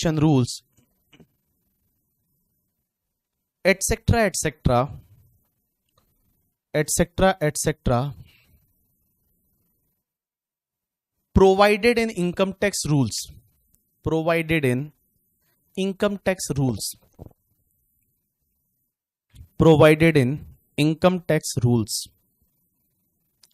income tax rules. अब देखो, हमारे income tax act में ही एक power दे दिया है CBDT को, CBDT का मतलब central board of direct tax. एक बात बताऊं, इंडिया में जो फाइनेंस मिनिस्ट्री है ना, उस फाइनेंस मिनिस्ट्री के दो बोर्ड है, one is the CBDT and one is the CBIC करके, आपने अगर कहीं सुना होगा तो। सीबीडीटी एंड सीबीआईसी ये क्या होता है? सीबीडीटी होता है ना, ये पूरा डायरेक्ट टैक्स को मैनेज करता है। जो डायरेक्ट टैक्स आपका है, इनकम टैक्स है, इनकम टैक्स को मैनेज करती है जो बोर्ड। जैसे मान लो बीसीसीआई है, बीसीसीआई क्या है? हाँ, board of cricket control of India, cricket council of India. तो बीसीसीआई किसको मैनेज करती है? क्रिकेट को। हाँ भाई, वैसे ही सीबीडीटी जो है वो manage central board of direct tax. तो ये जो एक बोर्ड बना रखा है और ये सीबीडीटी मैनेज करता है पूरा डायरेक्ट टैक्स को, या जिसको अपन बोलेंगे इनकम टैक्स को। तो इनके पास ये पावर दे रखा है कि जैसे जो भी रूल्स निकालने हैं वो रूल्स ये लोग निकालते हैं, सीबीडीटी को ये एम्पावर कर रखा है। सीबीडीटी में के बारे में और आगे जाके आएगा कहीं कहीं पे कि ये सीबीडीटी में कौन से लोग होते हैं, क्या होते हैं, इसका चेयरमैन कौन होता है। जैसे आपका क्रिकेट में आपका बीसीसीआई है, बीसीसीआई जो है वो पूरा मैनेज करता है क्रिकेट को, उसमें बीसीसीआई चेयरमैन होता है। बीसीसीआई चेयरमैन अभी कौन है? जय शाह। तो वो एकदम हेड हो जाता है। तो क्या सीबीडीटी में भी ऐसा ही होता है? सीबीडीटी में चेयरमैन वगैरह रहते हैं? Answer is yes. तो ये सीबीडीटी जो है ये आपके डायरेक्ट टैक्स, या मैं जिसको इनकम टैक्स बोल रहा हूं, इनकम टैक्स को मैनेज करती है सीबीडीटी। तो सीबीडीटी को ये पावर दे रखा है कि आपको जितने भी रूल्स बनाने, आप रूल्स बना सकते हो। डेप्रीशिएशन की रेट्स है, जितने भी आपके फॉर्म हैं, जितने भी वैल्यूएशन के रूल्स है, वो सब रूल्स के माध्यम से आते हैं। चलिए तीसरा लिखिए, फाइनेंस एक्ट 2024। तीसरा लिखिए, फाइनेंस एक्ट 2024। तीसरा लिखिए, फाइनेंस एक्ट 2024। लिखिए next line, every year finance minister present finance bill. Every year finance minister present finance bill in parliament, finance bill in parliament, which contain various amendment,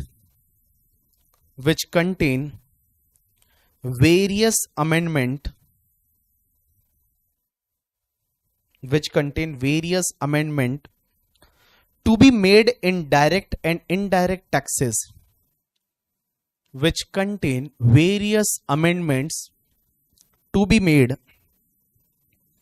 in direct and indirect taxes, in direct and indirect taxes, to be made in direct and indirect taxes। ठीक है, next line में लिखिए, finance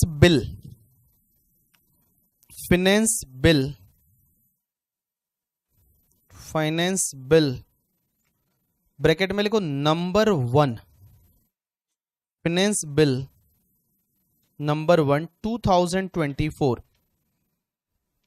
finance bill number 2024 was presented by finance bill number 1 2024 was presented by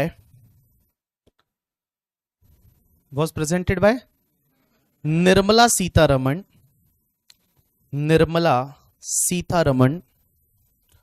on 1st Feb 2024. On 1st Feb 2024, and Finance Bill number 2 2024, Finance Bill number 2024 was presented by her on 23rd of July 2024. On 23rd of July 2024.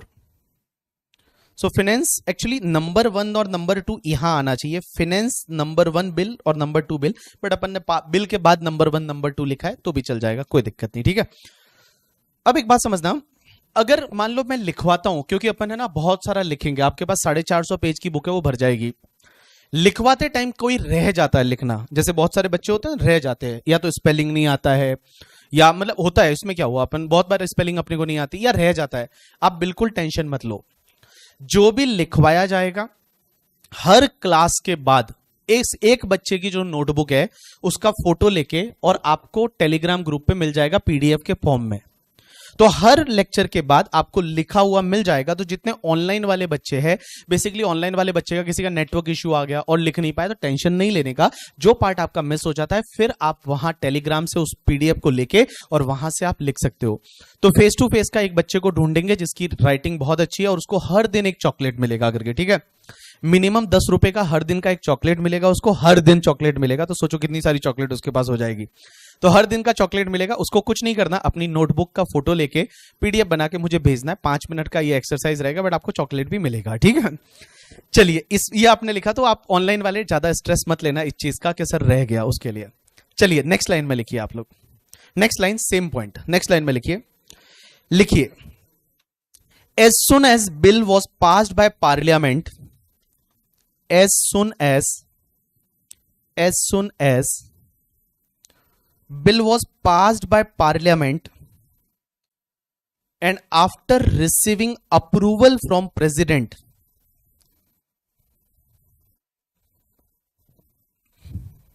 as soon as bill was passed by parliament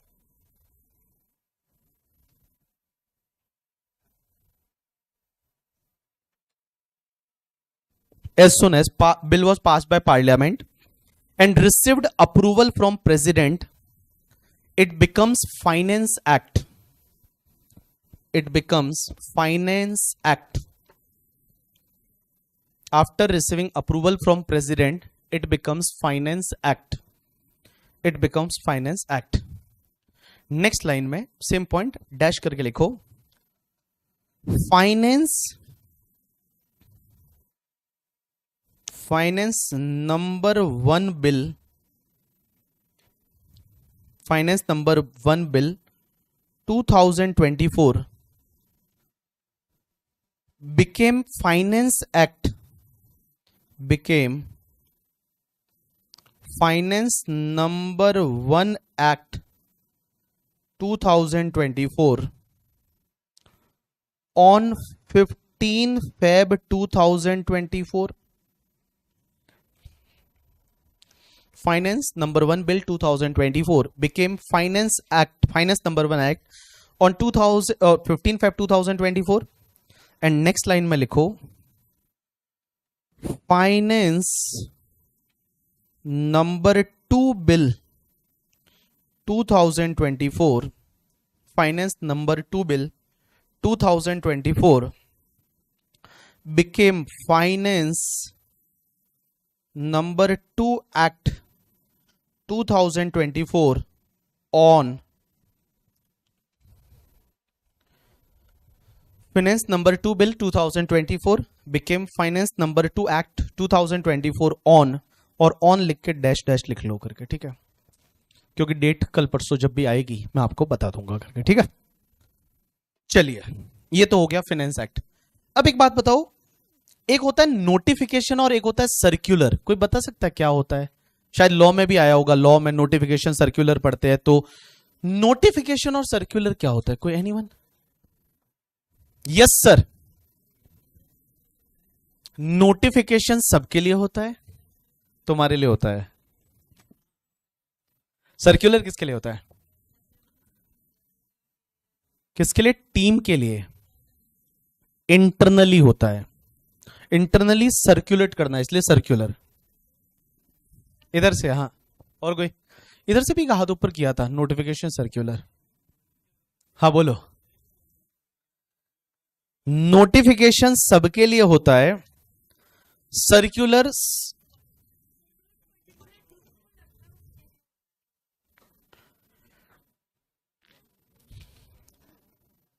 देखो, एक होता है notification, एक होता है circular.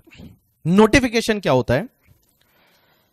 जैसे नाम से पता चलता है, नोटिफिकेशन मतलब किसी भी चीज को नोटिफाई करने के लिए नोटिफिकेशन होता है। क्या बोला मैंने? नोटिफाई करने के लिए नोटिफिकेशन होता है। एंड एक चीज बताऊं, नोटिफिकेशन सबके लिए बाइंडिंग होता है, मींस आपको मानना ही पड़ेगा। आप ऐसा नहीं बोल सकते नहीं नहीं मैं तो नहीं मानता, ऐसा नहीं चल सकता, आपको मानना ही पड़ेगा। एग्जाम्पल के लिए, जैसे मान लो आज मैक्सिमम जो जीएसटी का रेट है, वो जीएसटी का रेट 18% है। मान लो गवर्नमेंट नोटिफाई कर दे कि जीएसटी का रेट 18 से लेके और 21 हो गया, तो दैट इज कॉल्ड नोटिफिकेशन। आपको मानना ही पड़ेगा, आप ये नहीं बोल सकते नहीं नहीं मैं तो पहले 18% वाला था वही जीएसटी भरूंगा, नहीं, you have to follow the notification. Mean notification is binding. Notification क्या होता है? किसी भी अमेंडमेंट का इफेक्ट देने के लिए आता है। जैसे मैं बताऊं, इस बार जो बजट आया उसमें नॉर्मली इनडायरेक्ट टैक्स, जीएसटी में ऐसा होता है कि उसमें यह लिखा होता है कि this amendment will be applicable from the date as may be notify. This amendment will be applicable from the date as may be notify. तो जिस दिन उसका नोटिफिकेशन आएगा उस दिन से वो एप्लीकेबल हो जाएगा। सो notification, in simple word, notification किसी अमेंडमेंट का इफेक्ट देने के लिए, किसी चीज को नोटिफाई करने के लिए आता है, तो that is called notification. And guys, notification आपको मानना ही पड़ेगा। लेकिन सर्क्यूलर किस लिए आता है? किसी चीज को क्लेरिफाई करने के लिए। जैसे मान लो किसी पॉइंट पे बहुत सारे डाउट आ रहे हैं इंडिया में, लोगों को वो सेक्शन समझ में ही नहीं आ रही कि इसमें क्या होगा, इसमें क्या होगा, इसमें क्या होगा, तो गवर्नमेंट क्या करती है? एक सर्क्यूलर लेके आती है, और वो सर्क्यूलर इनकम टैक्स डिपार्टमेंट लेके आएगी तो वो क्लेरिफिकेशन करने के लिए, आपको क्लेरिफाई करने के लिए वो लोग सर्क्यूलर लेके आते हैं। और सर्क्यूलर जो होता है वो आप पे बाइंडिंग नहीं है, आपको मानना है तो मानो, नहीं मानना तो कोई बात नहीं, बट डिपार्टमेंट पे बाइंडिंग होता है। डिपार्टमेंट मतलब कौन सा डिपार्टमेंट? इनकम टैक्स डिपार्टमेंट, उस पे बाइंडिंग होगा।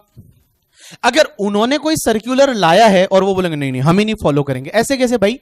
जब तुमने सर्क्यूलर लाया है तो कम से कम तुम तो फॉलो करोगे ही, that is called circular. So circular is binding to the income tax department, not to you, but notification is binding to the all. Notification क्या होता है कि किसी अमेंडमेंट को प्रभावी बनाने के लिए, उसका इफेक्ट देने के लिए, उसको नोटिफाई करने के लिए नोटिफिकेशन निकालते हैं। और सर्क्यूलर जो होता है वो किसी चीज को क्लेरिफाई करने के लिए हम लोग, जो डिपार्टमेंट है वो सर्क्यूलर निकालता है। तो लिखिए चौथा पॉइंट, नोटिफिकेशन।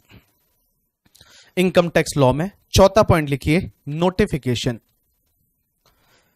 लिखिए, it is issued by central government, it is issued by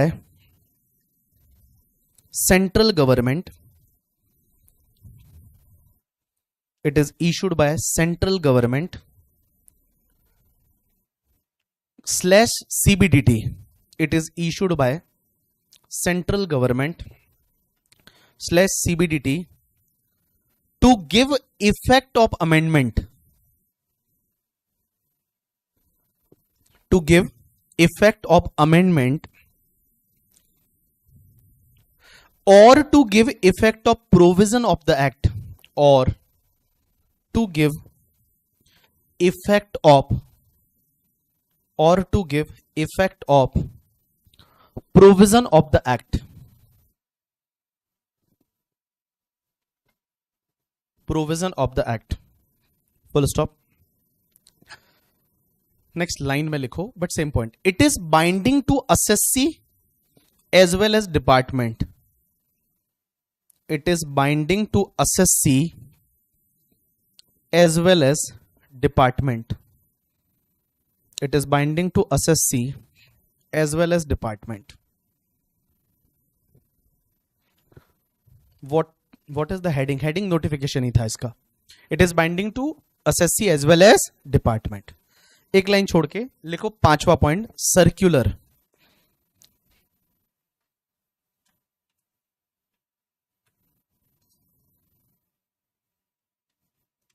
circular लिखो इसमें, circular are issued by CBDT, circular are issued by CBDT, circular are issued by CBDT to clarify the meaning of certain provision, to clarify the meaning of certain provision, to clarify the meaning of certain provision, meaning of certain provision, full stop। next line में लिखो, it is binding to income tax department, it is binding to income tax department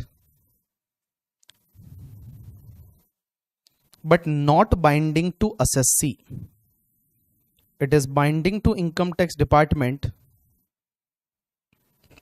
but not binding to SSC, it is binding to income tax department but not binding to SSC, not binding to SSC।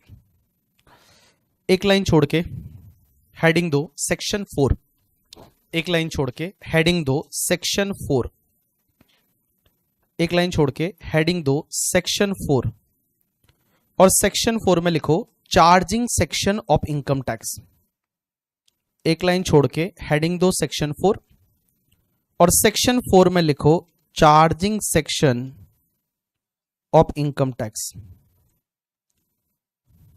Charging section of income tax,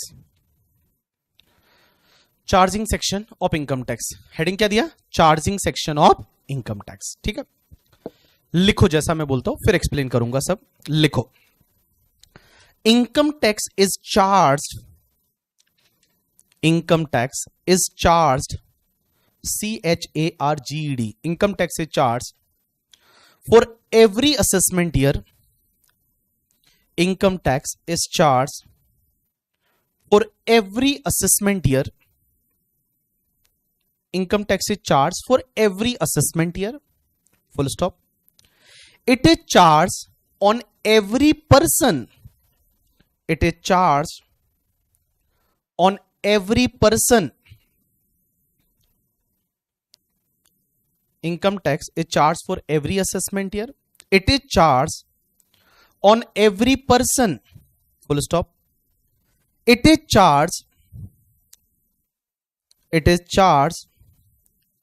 on total income, it is charged on total income earned by person in previous year, it is charged on total income earned by person in previous year, and full stop।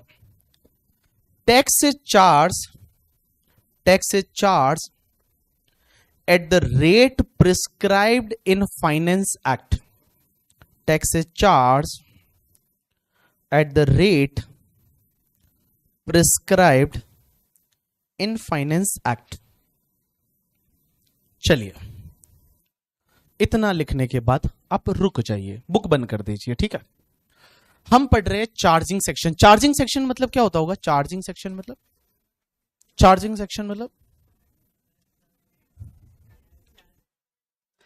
Charging section मतलब क्या? Charging section क्या बताती होगी?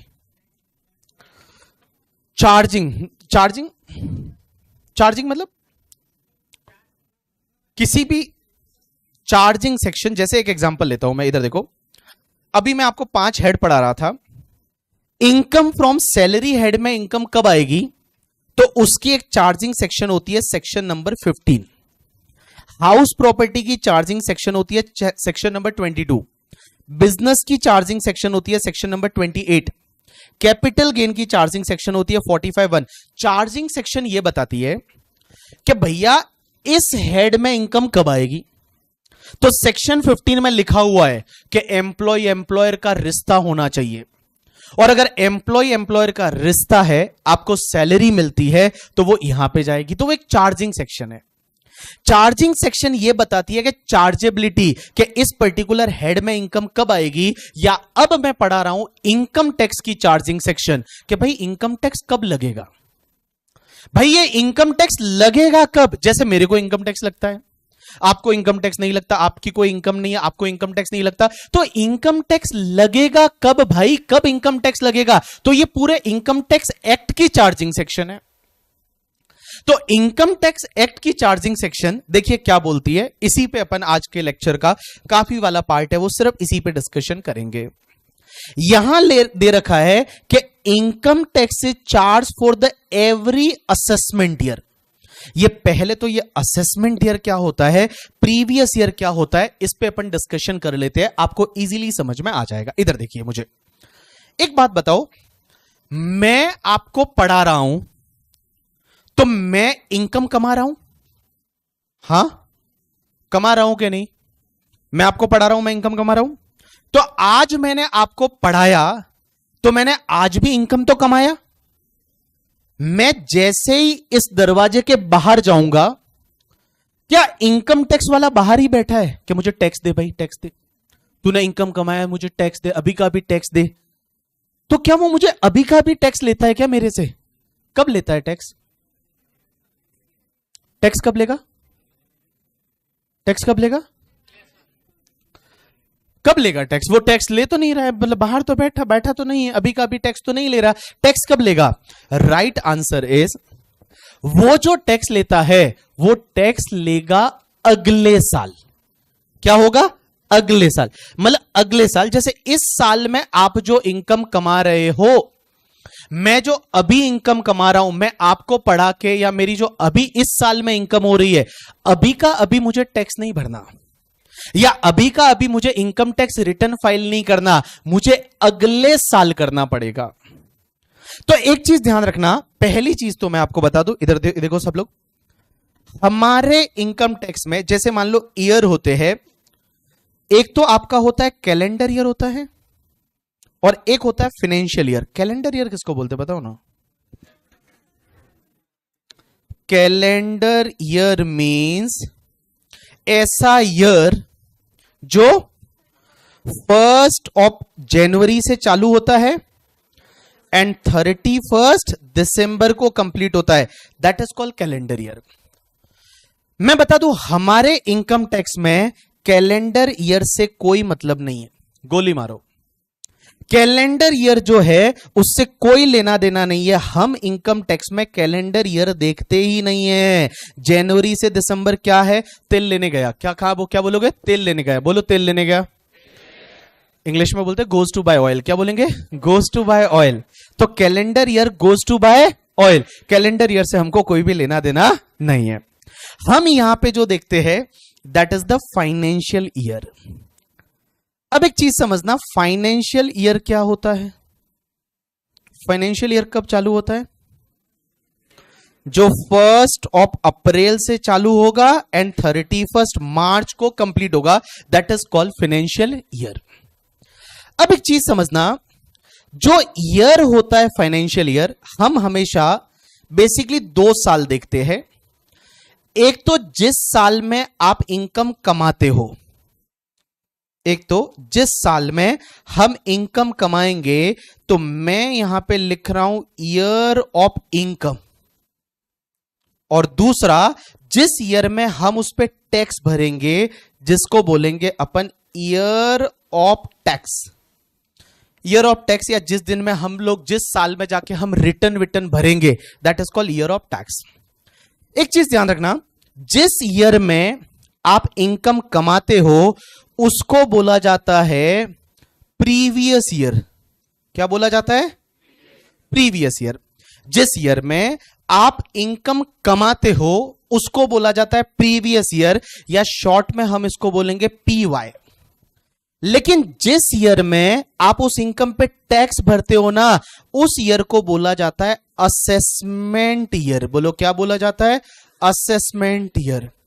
तो देखो, जिस year में आप इनकम कमाओगे, बोलो कमाओगे, उस ईयर को बोला जाएगा प्रीवियस ईयर। बोलो क्या बोला जाएगा? Previous year. और जिस ईयर में आप उस पे टैक्स भरोगे, जिस ईयर में आप उस पे रिटर्न फाइल करोगे, उस ईयर को क्या बोला जाएगा? Assessment year.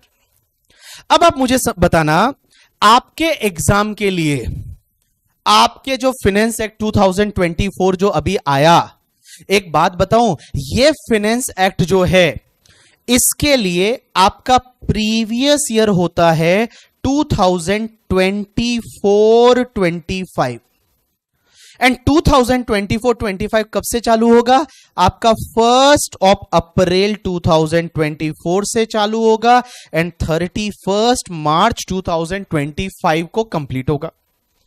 एंड आपके लिए जो असेसमेंट ईयर रहेगा, that assessment year is a 25-26, जो कि चालू होगा 1 अप्रैल 2025 से लेके एंड 31 मार्च 2026 तक है, वो आपका ईयर कंप्लीट होगा।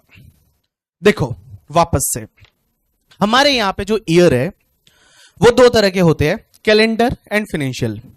कैलेंडर ईयर है वो आपके लिए देखने की जरूरत नहीं है। कैलेंडर ईयर को क्या बोलने का? Goes to bye oil.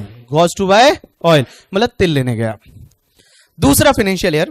Financial year एक ऐसा पीरियड होता है जो 1 अप्रैल से चालू होगा एंड 31 मार्च को कंप्लीट होगा। अब एक चीज समझना, इनकम टैक्स में बेसिकली दो कॉन्सेप्ट आते हैं, one is the previous year and one is the assessment year. तो प्रीवियस ईयर सर किसको बोलेंगे? तो प्रीवियस ईयर वो वाला ईयर है जिस ईयर में आप इनकम कमा रहे हो। तो जिस ईयर में इनकम कमा रहे हो that is called previous year, और जिस ईयर में आप उस पे टैक्स भरोगे, अपना रिटर्न भरोगे, that is called your assessment year. अब एक बात बताओ, मैंने बोला आपके एग्जाम के लिए, आपके लिए जो ये बजट है, अभी जो बजट आया सेकंड वाला भी, ये इस प्रीवियस ईयर के लिए एप्लीकेबल है। मींस 24-25 प्रीवियस ईयर में जो आप इनकम कमाओगे उस पे टैक्स आप अगले साल भरोगे। तो आपके एग्जाम के लिए हमेशा ध्यान रखना, हम इस साल की इनकम पे टैक्स निकालेंगे। जो मैं आज कमा रहा हूं, मैं अगले साल जाके उस पे टैक्स भरूंगा। तो अपन जितने भी क्वेश्चन करेंगे अगले 40-50 दिन में, अपने 50 लेक्चर में डीटी कंप्लीट होगा, तो 50 दिन में जितने क्वेश्चन करेंगे हर जगह मैं लिखवाऊंगा प्रीवियस ईयर 24-25, असेसमेंट ईयर 25-26। तो प्रीवियस ईयर मतलब बोलो ईयर ऑफ इनकम या year of tax? Year of income. And assessment year means year of tax. देखो असेसमेंट का मतलब क्या होता है? असेसमेंट वर्ड का मतलब क्या होता है? असेसमेंट बोलते हैं ना आपके कॉलेज में, ऐसे असेसमेंट मतलब चीजों को कैलकुलेट करना, असेस करना। असेसमेंट किससे बना है? असेस करना मतलब चेक करना बोल दूं तो भाई सिंपल सी चीज है, इस साल आप इनकम कमाओगे तो आपकी इनकम असेस कब होगी? अगले साल होगी ना, तो that is called your assessment year. तो प्रीवियस ईयर मींस ऐसा साल जिस ईयर में आप इनकम कमा रहे हो। तो year of income is your previous year and year of tax is your assessment year.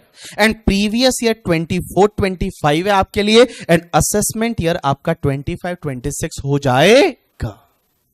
अब आप मुझे बोलोगे कि सर एक बात बताओ, हमारे दोस्त लोग जो है वो तो अभी इनकम टैक्स रिटर्न फाइल कर रहे हैं, अभी थोड़े दिन पहले इनकम टैक्स रिटर्न फाइल कर रहे थे, वो कौन से ईयर के लिए कर रहे थे? लास्ट ईयर के लिए कर रहे थे। तो मैं बोलूं लास्ट ईयर तुम्हारा प्रीवियस ईयर कौन सा था?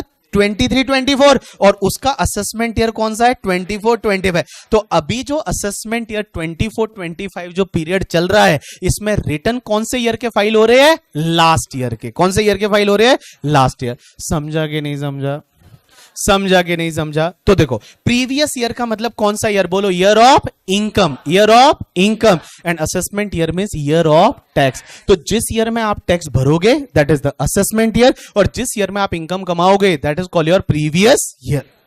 अपन जो सीखेंगे वो सब इस साल की इनकम पे सीखेंगे। मतलब प्रीवियस ईयर, आज जो मैं कमा रहा हूं, आज मैं आपको पढ़ा के कमा रहा हूं, आज की डेट है वो कोई अगस्त 2024 है, अगस्त 2024। मतलब आज मैं इनकम कमाया तो मैं कौन से प्रीवियस ईयर में इनकम कमा रहा हूं 24 25। तो उस पे टैक्स कौन से ईयर में भरूंगा असेसमेंट ईयर 25 26 में। समझा कि नहीं समझा? अरे बोलो यस और नो, यस और नो, यस और नो, यस। अब एक और चीज समझना सर, एक बात बताओ, इनकम टैक्स जिंदगी में एक बार ही लगता है या हर बार लगता है? हर साल लगता है या सिर्फ एक साल लगता है? राइट आंसर है जितना हर साल जो इनकम कमाओगे हर साल लगेगा।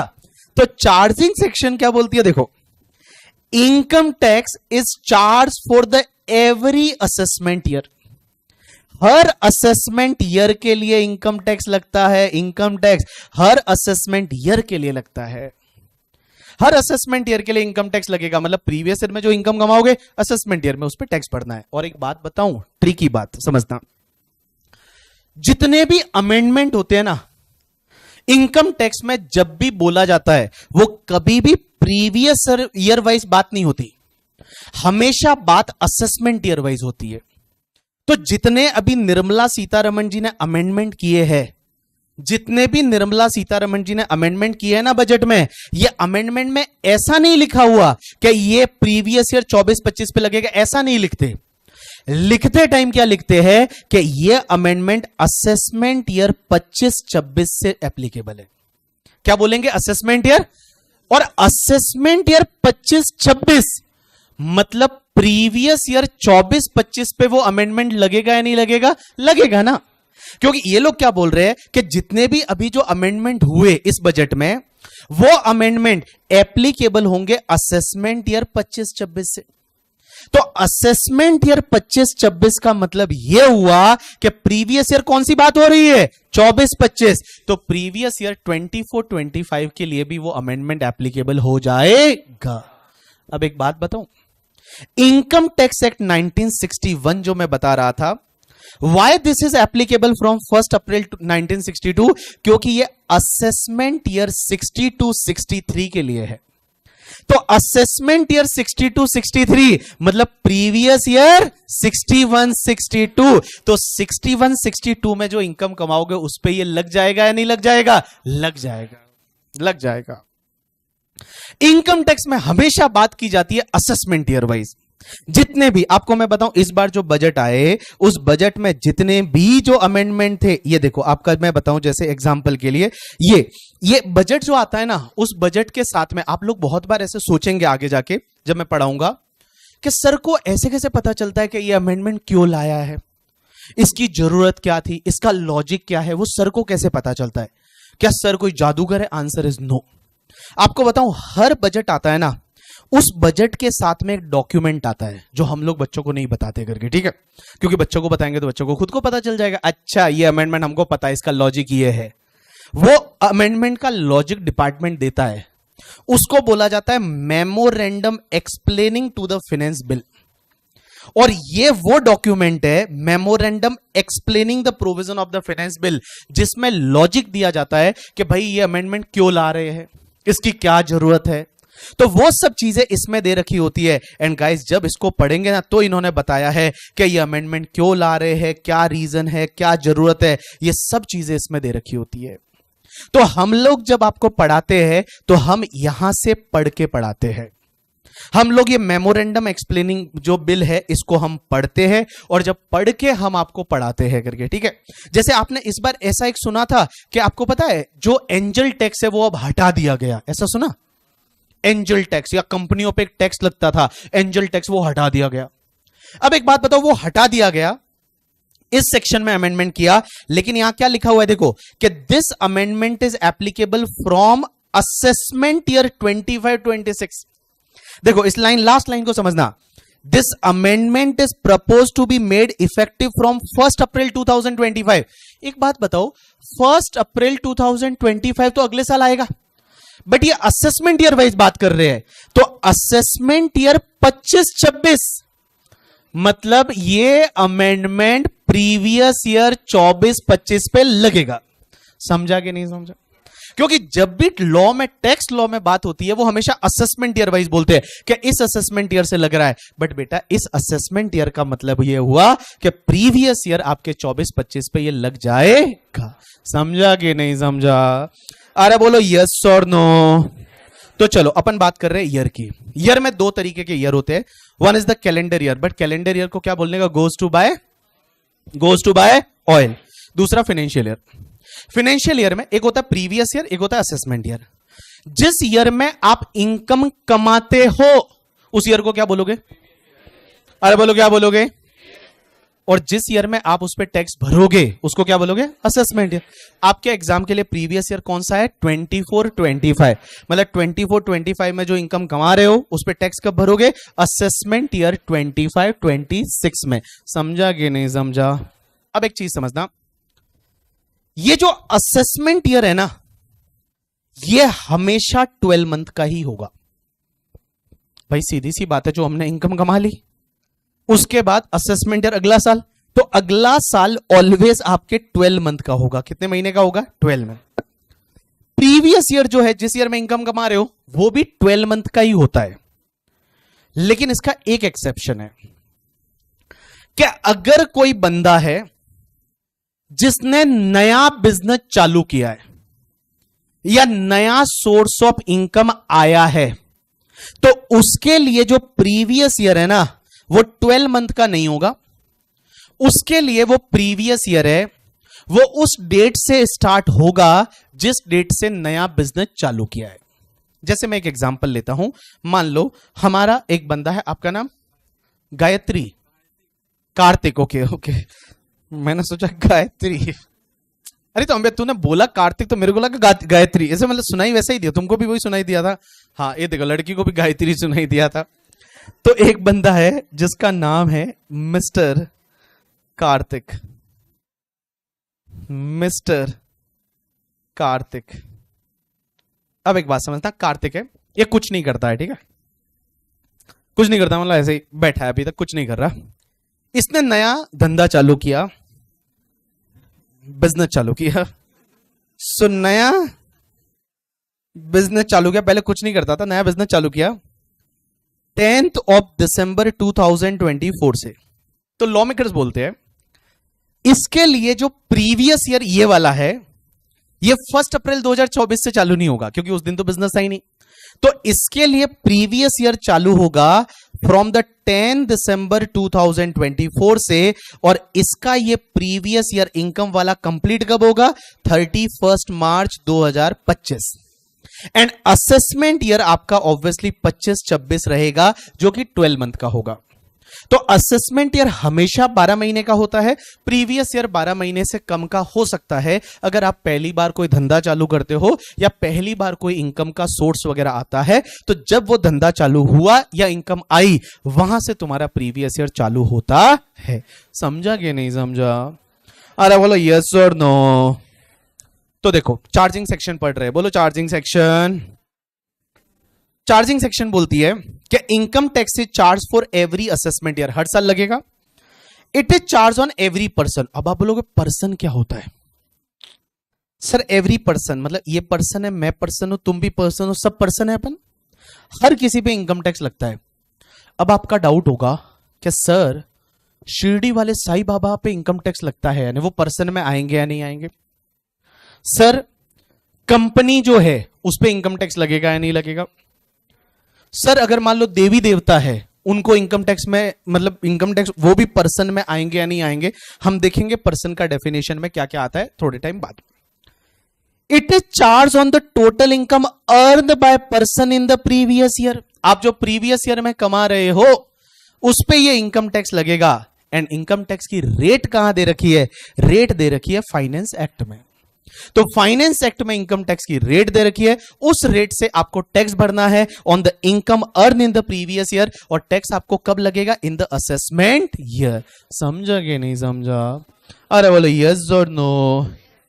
तो जितना लिखा था उसके बाद एक बार ये डायग्राम बनाओ।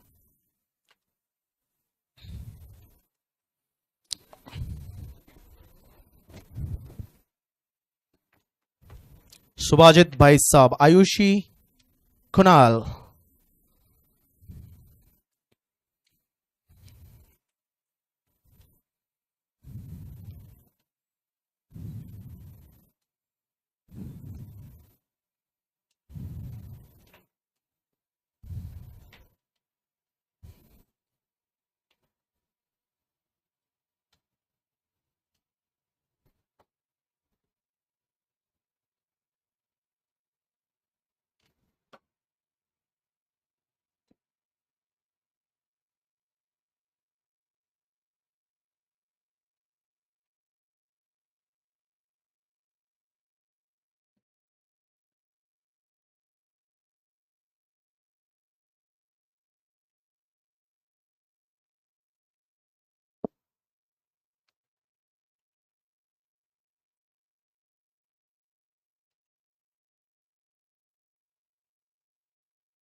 हाँ जी, ऑनलाइन वालों कल छुट्टी है, ठीक है?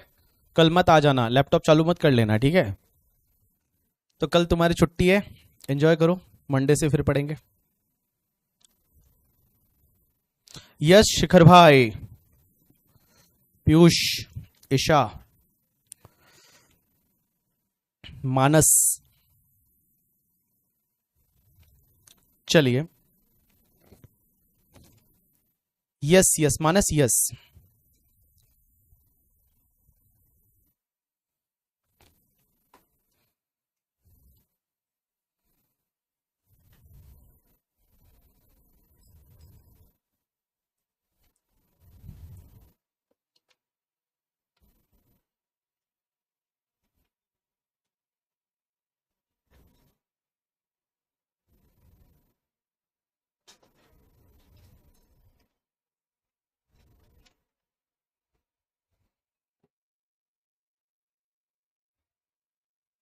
चलिए done.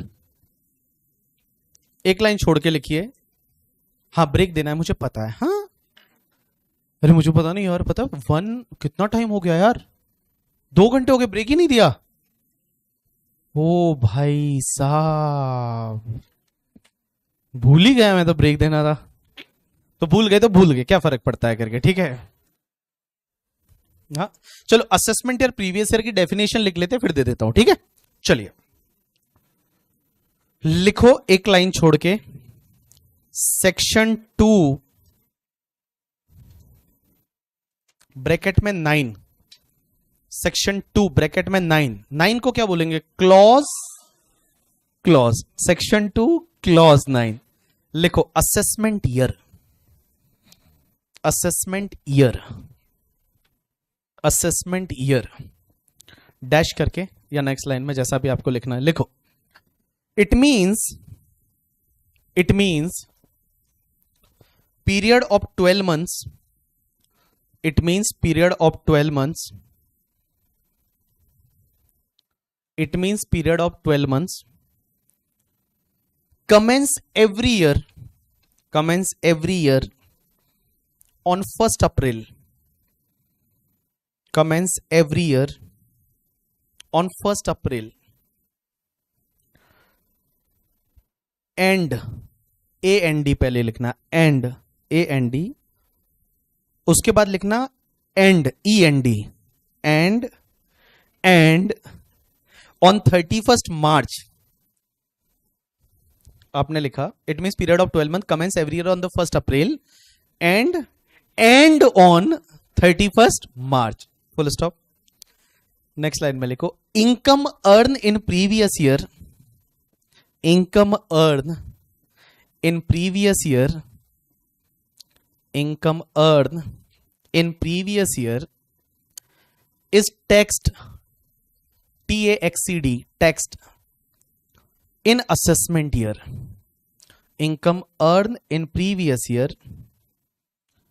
is taxed in assessment year. Full stop. It means assessee pay tax and file his return of income.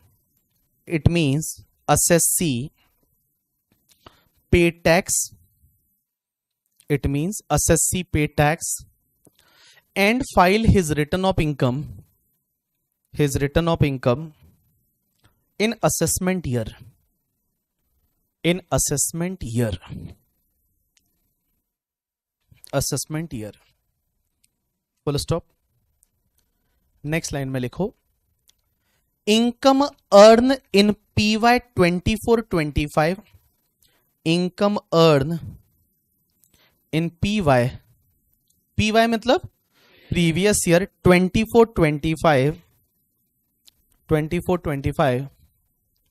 is taxable in AY, is taxable in AY, taxable in AY 25-26, taxable in AY 25-26. एक line छोड़ के लिखो section 3, एक line छोड़ के लिखो section 3. Section को याद रखने की यहां जरूरत नहीं है, ठीक है. सेक्शन 3, सिर्फ 3 लिखो. Previous year, previous year, previous year लिखो. लिखो नेक्स्ट लाइन में it means year in which, it means year in which assessee earn the income. It means year in which assessee earn the income. It means year in which assessee earn the income. Full stop. Normally PY start from 1st April of every year. Normally PY start from 1st April of every year. Normally PY start from 1st April of every year. But in case of new business or profession, but in case of new business or profession, in case of new business or profession, bracket में लिखो new source of income, bracket में लिखो new source of income, bracket में लिखो new source of income, bracket close, bracket close. PY start from the date on which, PY start from the date on which, start from the date on which new business or profession was set up, from the date on which new business or profession was set up or new source of business arrived, or new business or profession was set up or new source of business, new source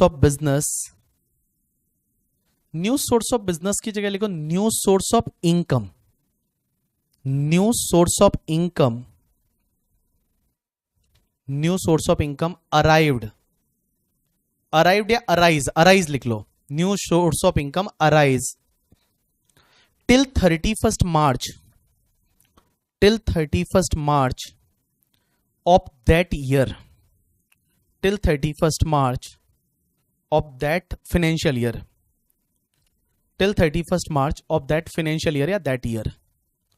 next line में एक example लिख लो. Mister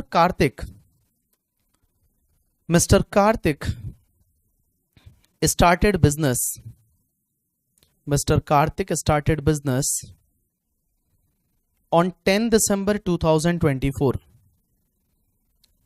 Mr. Karthik started business on 10 December 2024. Full stop. In this case,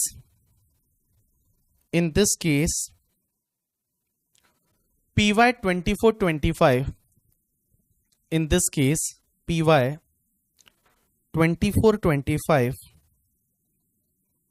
start from 10 December 2024, start from 10 December 2024 and end on 31st March 2025 and end on 31st March 2025. चलिए लीजिए 10 minute का break, उसके बाद continue करते हैं.